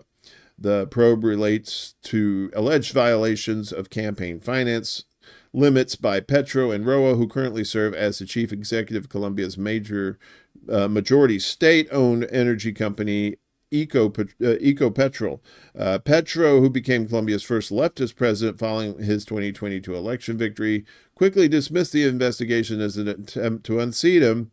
The coup has begun, Petro said on the tweeters. Yeah, they do not like those leftist leaders down there. Here comes the coup. Cuckoo, kachoo. The U.S. is looking at ghost guns. You know, this is what is this? I keep forgetting. Fuck you, everybody. Good night. Yeah. So, U.S. Supreme Court hearing challenge to Biden rule restricting ghost guns. Ooh, ooh. Yeah. So. Oh, you're talking about that lady down in Mexico, the president? You're skeptical? Yeah, you should always be skeptical. Don't trust anybody. You know, it's like they said in the church. What is it? Lord loves a working man. Don't trust Whitey. And if you catch something, see a doctor and get rid of it. So, the United States Supreme Court is considering a challenge to a Biden administration regulation restricting difficult-to-trace weapons known as ghost guns.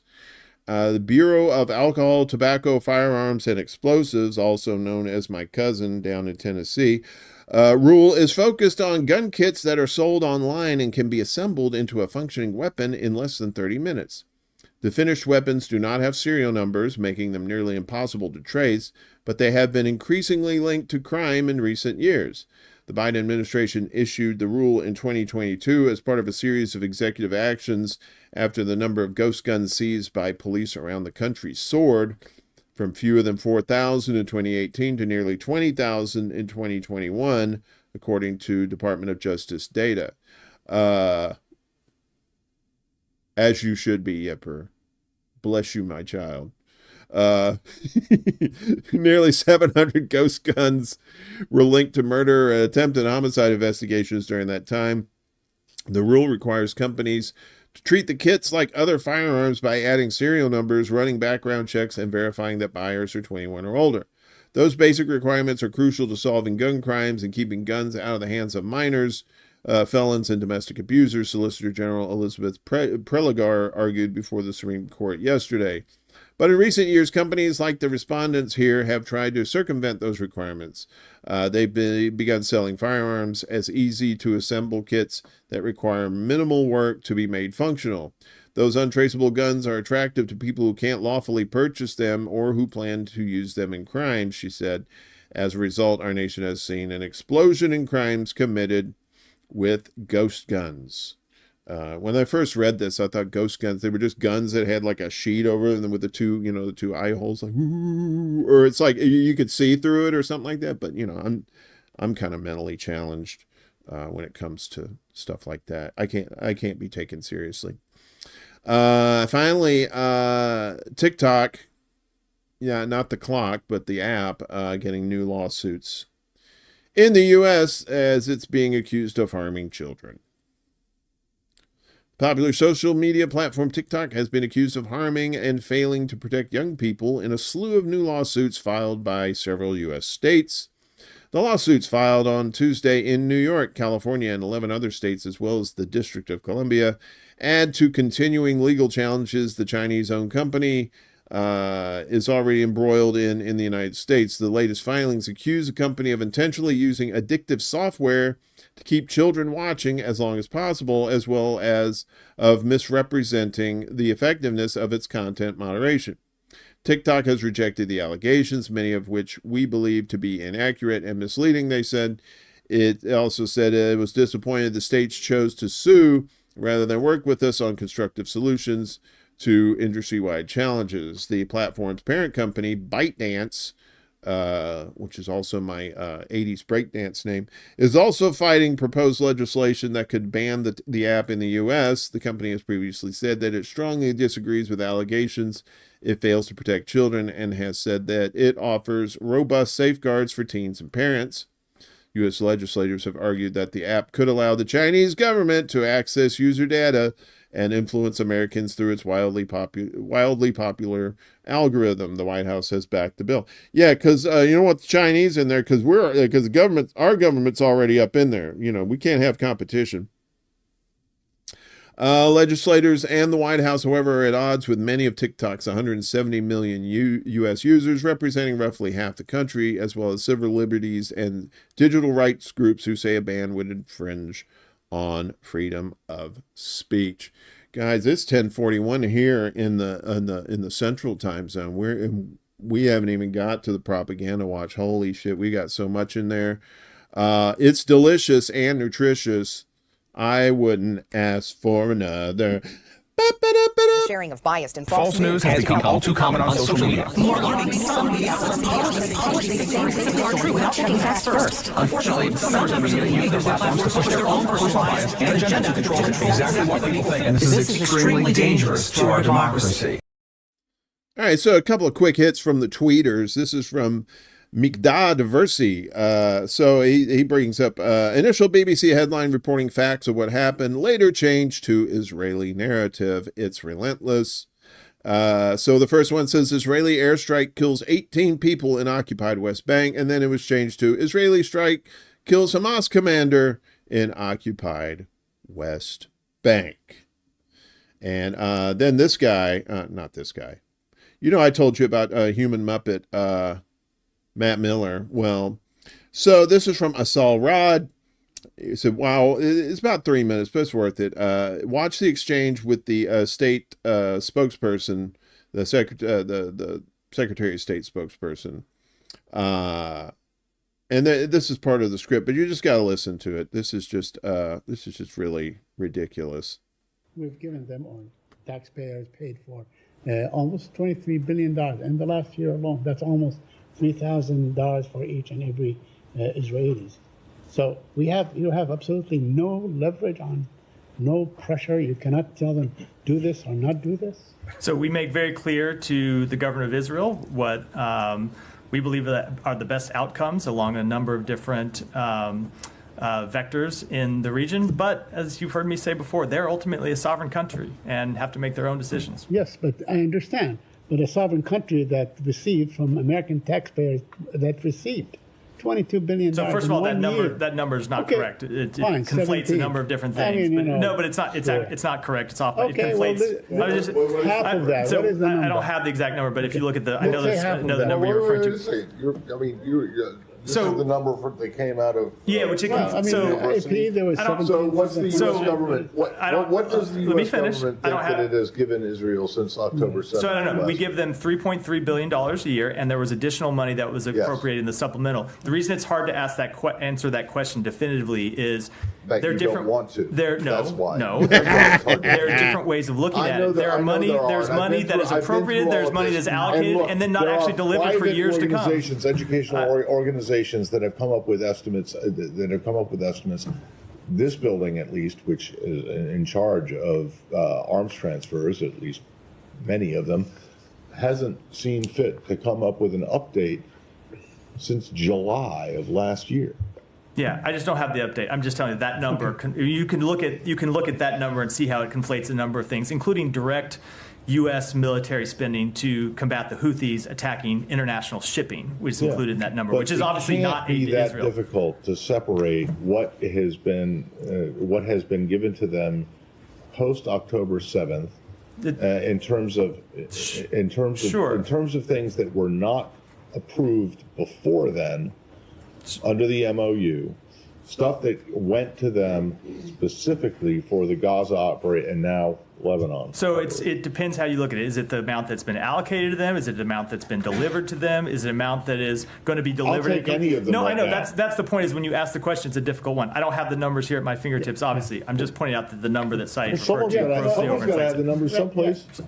Matt, the numbers were Brown University's numbers, not mine, and so on. But it doesn't matter what the actual figure is. But we give them a lot of money. We give them a great deal of leverage.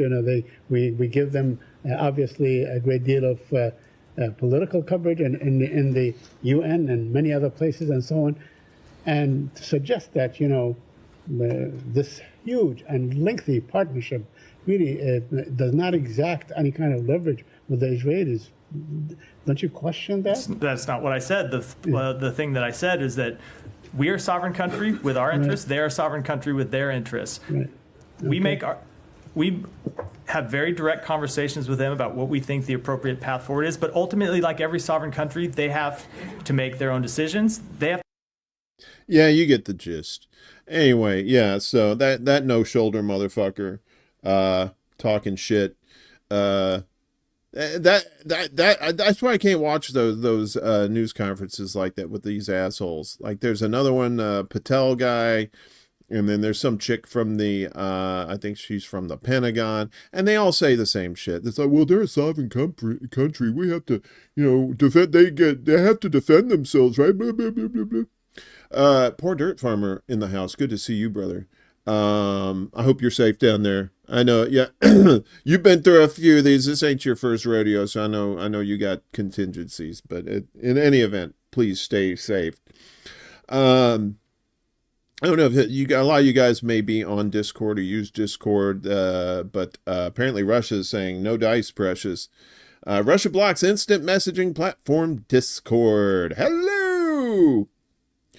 This kind of looks like I don't know what that looks like. Kind of looks like a butt with two holes in it.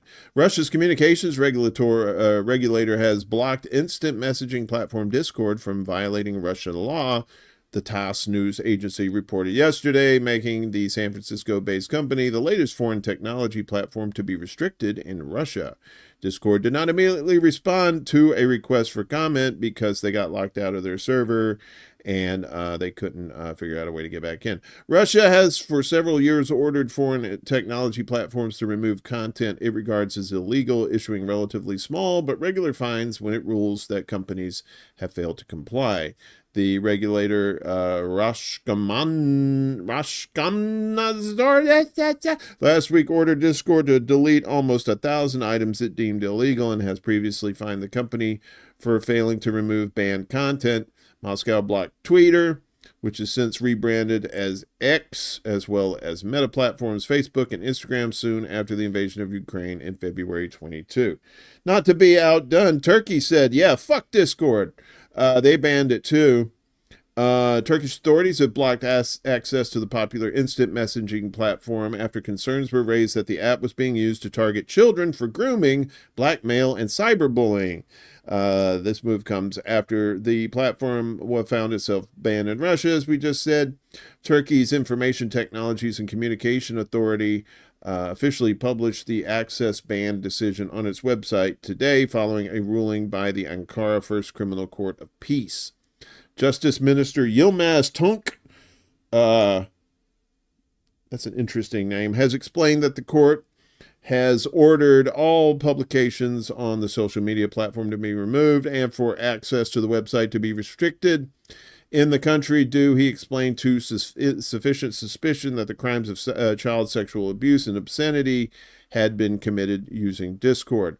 We are determined to protect our youth and children, the assurance of our future from the harmful publications of social media and the internet that constitute crimes. We will never allow attempts to shake the foundations of our social structure, Tunç wrote in a post on the tweeters. Discord found itself in the crosshairs of Turkish regulators after a 19-year-old man murdered 2 women last week. After the incident, Turkish media reported that some users on Discord were praising the double murder, which subsequently led to public outrage against certain communities on the platform. Calls to regulate it have also been prompted by media reports that certain Discord users had been forming groups intended to target children and teenagers for grooming, blackmail, and bullying. Turkey's ban on the U.S.-based messenger service comes after Russia's banned it. Yeah, so TikTok, not a big fan of Turkey and Russia at this point. Staying in Turkey, they're going to continue to report Israel's attacks to the world as Western media keeps silent. So Turkey calling out the West propaganda machine.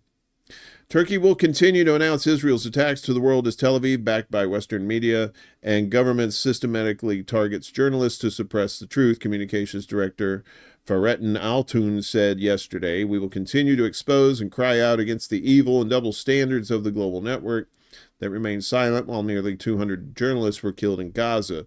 Just as we have kept communication channels open in Gaza, we will do the same in the West Bank, Jerusalem, and Lebanon, and we will keep reporting Israel's attacks to the world," Altun said. Israel, with the backing of Western media and governments, has been conducting a systematic campaign of violence against journalists to suppress the truth, he said during a speech at the 10th annual TRT Future Communications Awards ceremony. Since October 7th, Israel has killed nearly 200 journalists in Gaza, including Anadolu's own reporter, Hassan Hamad, who was deliberately targeted while photographing an airstrike recently. He emphasized that while Israeli forces continue to deliberately target journalists as well as healthcare workers, women, and children, Western governments and media outlets have increased their support for Israel's actions. You good down there, PDF? Good. I know you got your shit together. It's those other people I'm a little concerned about. Altun also referred to the outcry of Salman al-Bashir, a Gaza correspondent for Palestine TV, who protested the killings by removing his press vest on air. "The truth will not be buried. Israel will continue to face the reality of its war crimes," he noted. Reiterating Turkey's commitment to exposing the injustices in Gaza and beyond, he said, "We will keep communication channels open and continue to report Israel's attacks to the world. Our struggle for truth and justice will persist in the region as we work toward the establishment of lasting peace and stability, as outlined by our President Recep Tayyip Erdogan." But we're not going to do it on Discord. So we'll report everything, but you ain't gonna see that shit on Discord, not in our country. So Saudi Arabia, they always just pussies. They really are just pussies. I mean, let's be real. So they arrested an Iraqi army officer over anti-Israel posts during pilgrimage. Great mustache. Man, that's just, I love a good mustache like that. Saudi authorities have arrested Lieutenant Colonel Omar Nazar, an officer in Iraq's elite rapid response forces, for reportedly posting against Israel during Umrah, a pilgrimage in Mecca. We already talked about Mexico. In Mecca, Nazar was detained after posting a video on social media in which he prayed for the victory of Palestinians in Gaza and Hezbollah in Lebanon, the New Arab reported. Oh, what an evil motherfucker. According to reports, the video is believed to be the reason behind his arrest. The video has been widely circulated. The officer has been referred to the Saudi State Security Agency, the SSSA, only they have two S's there. And his fate remains unclear, his lawyer told Iraq state television. The Saudi kingdom has not allowed criticism of Israel since the regime of Israel launched a genocidal war on Gaza since last October. So you can't, if you go to Saudi Arabia, don't be talking shit about their girlfriend Israel, because they'll cry and put you in jail. Bunch of bitches. You remember Osama bin Laden? You remember that guy? He has a kid, and he just got kicked out of France. This is kind of wild. Osama bin Laden's artist son kicked out of France for praising his father. Oh my goodness. Loving his father and saying nice things about him. What a piece of shit. Omar bin Laden, the artist son of Osama bin Laden, has been banned from France over social media comments that authorities said constituted, quote, an apology for terrorism. Omar, 43, lived in Orne in the Normandy region for several years, where he worked as a painter. He was born in Saudi Arabia and has previously lived in Sudan and Afghanistan. His father was the founder of Al-Qaeda, the group that allegedly orchestrated the September 11th terrorist attacks on the U.S. Osama bin Laden was killed in Pakistan and then dumped in an undisclosed body of water. On Tuesday, French Interior Minister Bruno Retailleau announced that authorities in Orne had obtained the departure of Omar bin Laden. Mr. bin Laden, who has lived in Orne for several years as the spouse of a British national, posted comments on his social networks in 2023 that were an apology for terrorism. Retailleau wrote on the tweeters. The courts have confirmed the regularity of the decision taken for national security. The administrative ban on the territory guarantees that Mr. bin Laden will not be able to return to France for any reason whatsoever. The social media comments in question refer to a tweet posted on May 2nd of last year, appearing to praise his father on the anniversary of his dad's death. Now a suspended account named at Omar bin Ladeni posted, quote, "History is written only with the blood of these people to tell the story of these martyrs who made history, built nations, and brought glory. Their blood is the lifeline of our faith until the day of judgment. Rest in peace." That's horrible. What the fuck's he talking about? According to French site Le Publicateur Libre, Omar bin Laden was indicted for condoning terrorism after the tweet was published, before being released and subsequently deported. The 43-year-old reportedly began painting during the COVID-19 lockdown. He regularly exhibits his work, which fetch between 800 and 2,000 euros apiece. After learning of the killing of Osama bin Laden by American commandos in Pakistan's Abbottabad,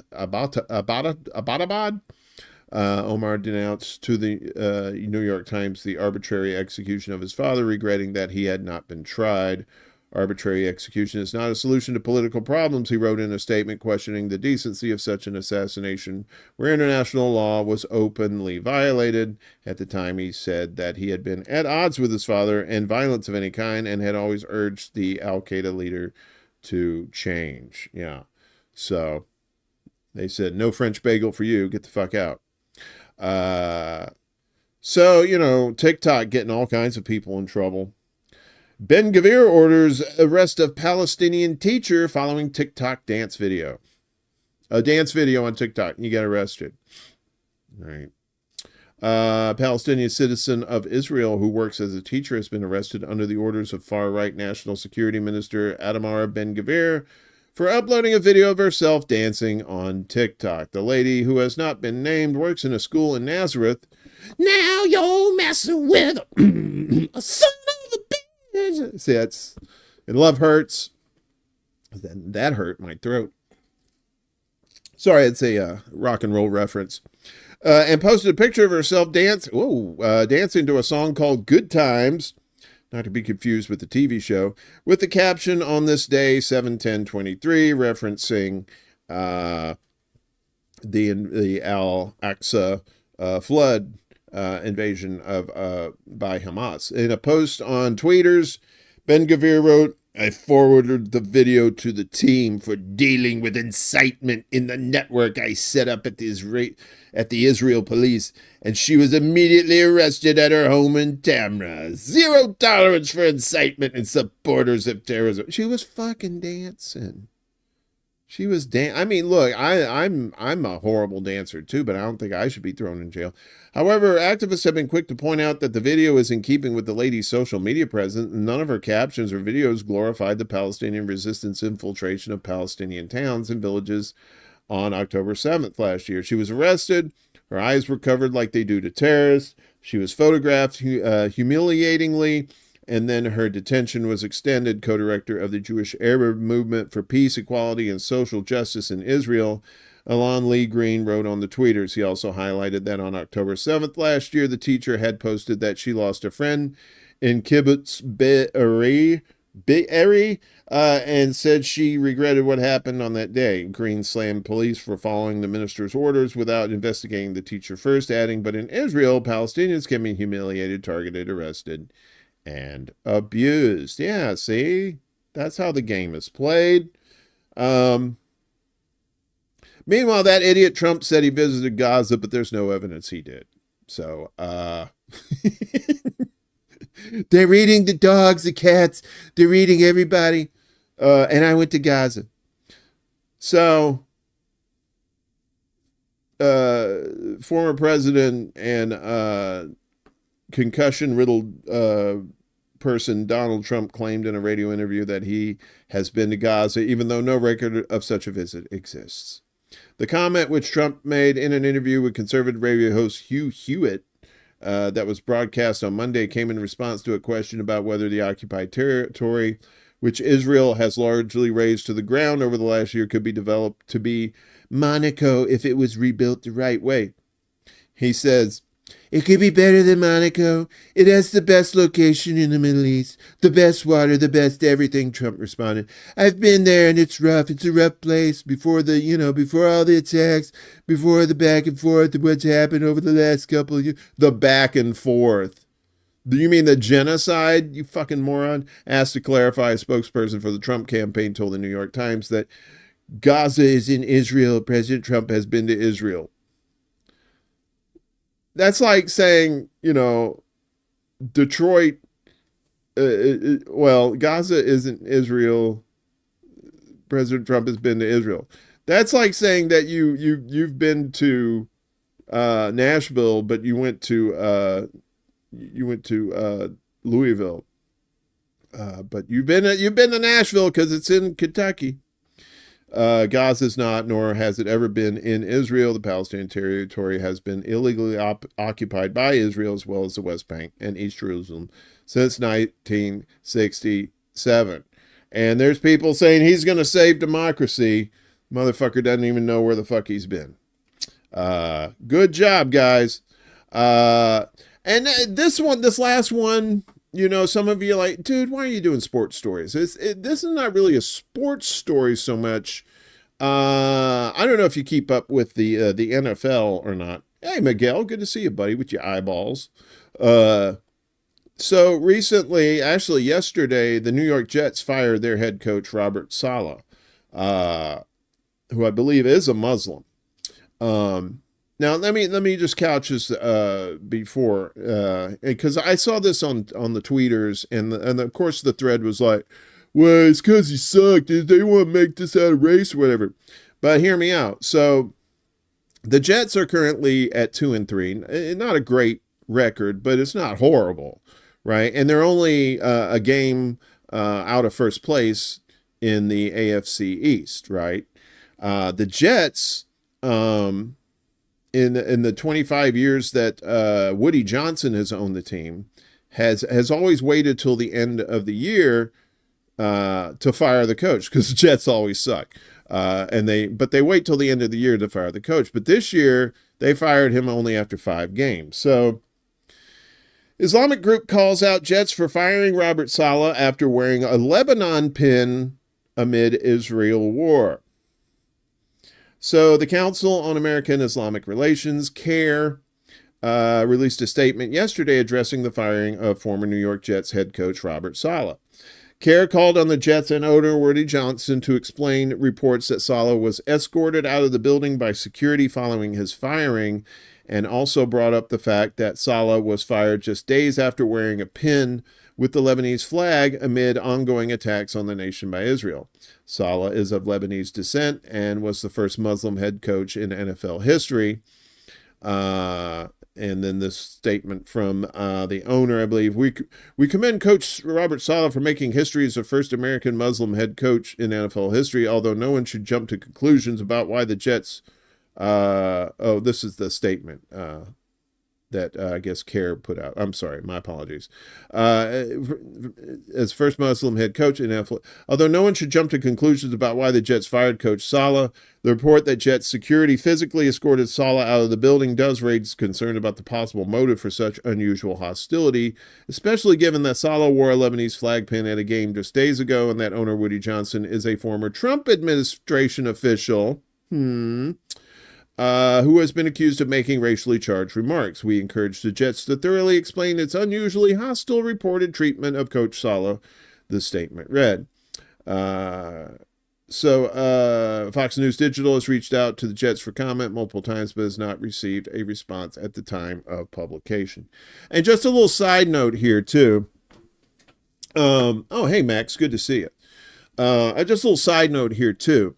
I don't know if you watch the feet balls, the sports ball there, you'll see if you the NFL in particular, you'll notice like during the middle of the season, you'll see a lot of the coaches and stuff in what look like fatigues, like that have camouflage on there, and jets flying over the games and stuff like that. That's all part of their the NFL. Is paying tribute to our armed forces, our military, when in reality, the U.S. military pays the NFL for that homage, as it were. So they ain't doing it for free or out of the goodness of their heart. They're doing it because they're getting paid by the military, and that's just another bit of propaganda you probably didn't know.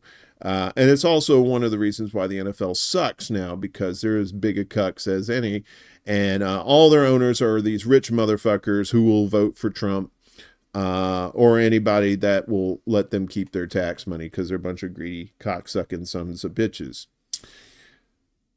That being said, that's the end of our propaganda watch, and we're going to end the show with a little bit of lighthearted goodness. Koalas are cute little animals in Australia that are known for just being just very precious looking and for giving you chlamydia if you don't watch out. But this one was trying to catch a train, I believe. So koala leads Australian police on merry, slow-speed chase through the railway station. There's our little friend there. Step past the line there, kid. A wayward koala led police on a low-speed early morning chase through a railway station in Australia. Video released yesterday showed surprising commuters in the city. Video provided by Transport for New South Wales showed the koala ambling through Casula Station in Sydney on Friday, about 21 miles southwest of the city's central business district. Like these fuckers, they're probably going to beat the hell out of them. The video showed the koala checking out a lift before opting to descend a stairway. Trains in the area were ordered to slow as the koala, a normally reclusive species and one of Australia's best-loved animals, came dangerously close to the platform edge. The marsupial eventually hopped the station fence after police officers were dispatched to chase it away from the tracks. While it took a self-guided tour of the station, a train guard notified the Security Control Center. Transport for New South Wales said in a statement on Facebook, with a guidance of some NSW police officers, it found its way back to the bush safe and sound. And my Australian accent tends to turn into a Boston accent because it's like that.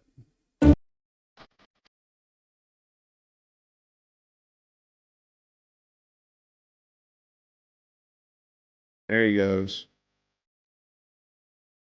I'm going to be late. That old lady's going to crack my nuts for this. Oh, that thing's probably broke. Fuck that. I'll just take the stairs. Jesus Christ. You guys need to fix this shit. There's never enough alcohol. Is that booze? Yeah, that's not. No. All right, fuck it. I'll go this way.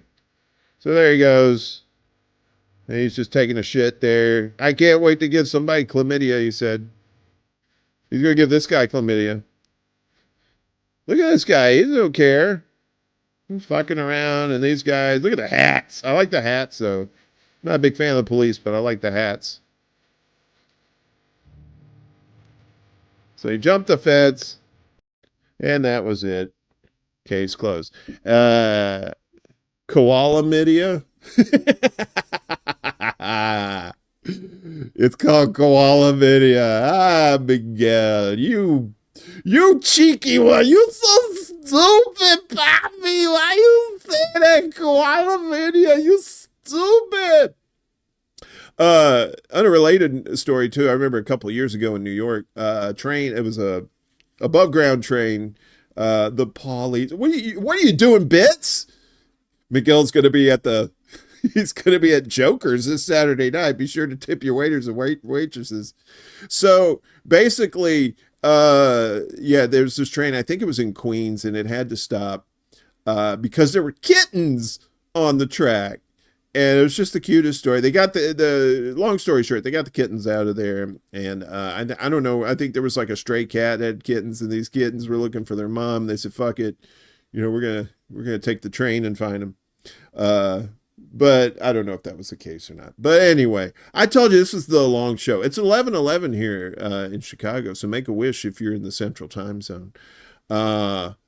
It was a long show, a lot of news, a lot of stuff happening. I believe tonight Willie is going to be on at 8 p.m. Eastern. I think, Willie, if you're in the chat, just let us know if you're going to be on tonight or not. Also, Around the World, D and Friends, 9 p.m. Eastern.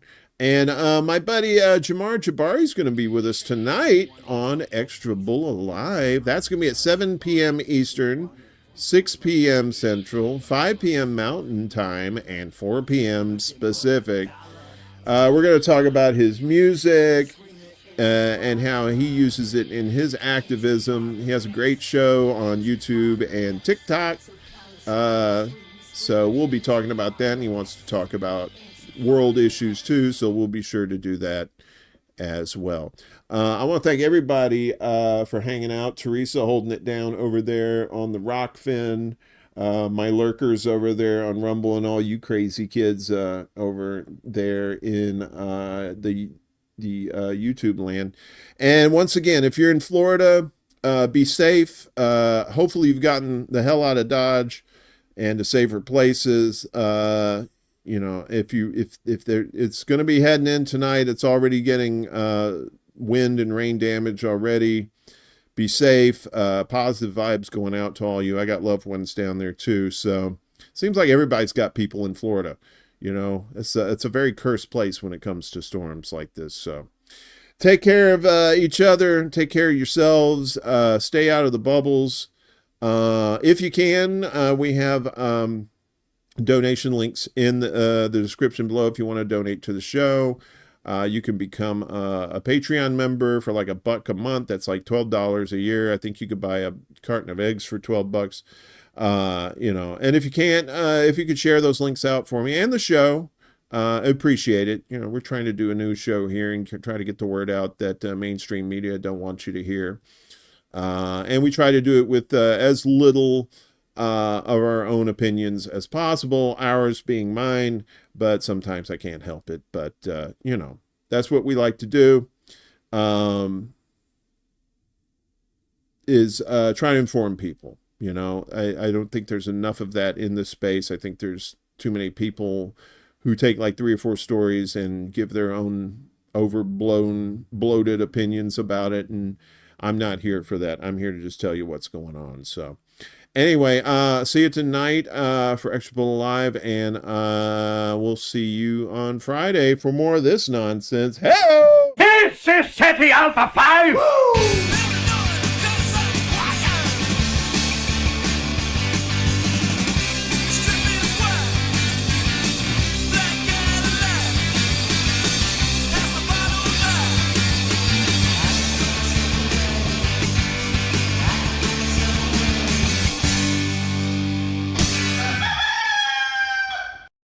Damn good song, wasn't it, dog? You like that song? All right.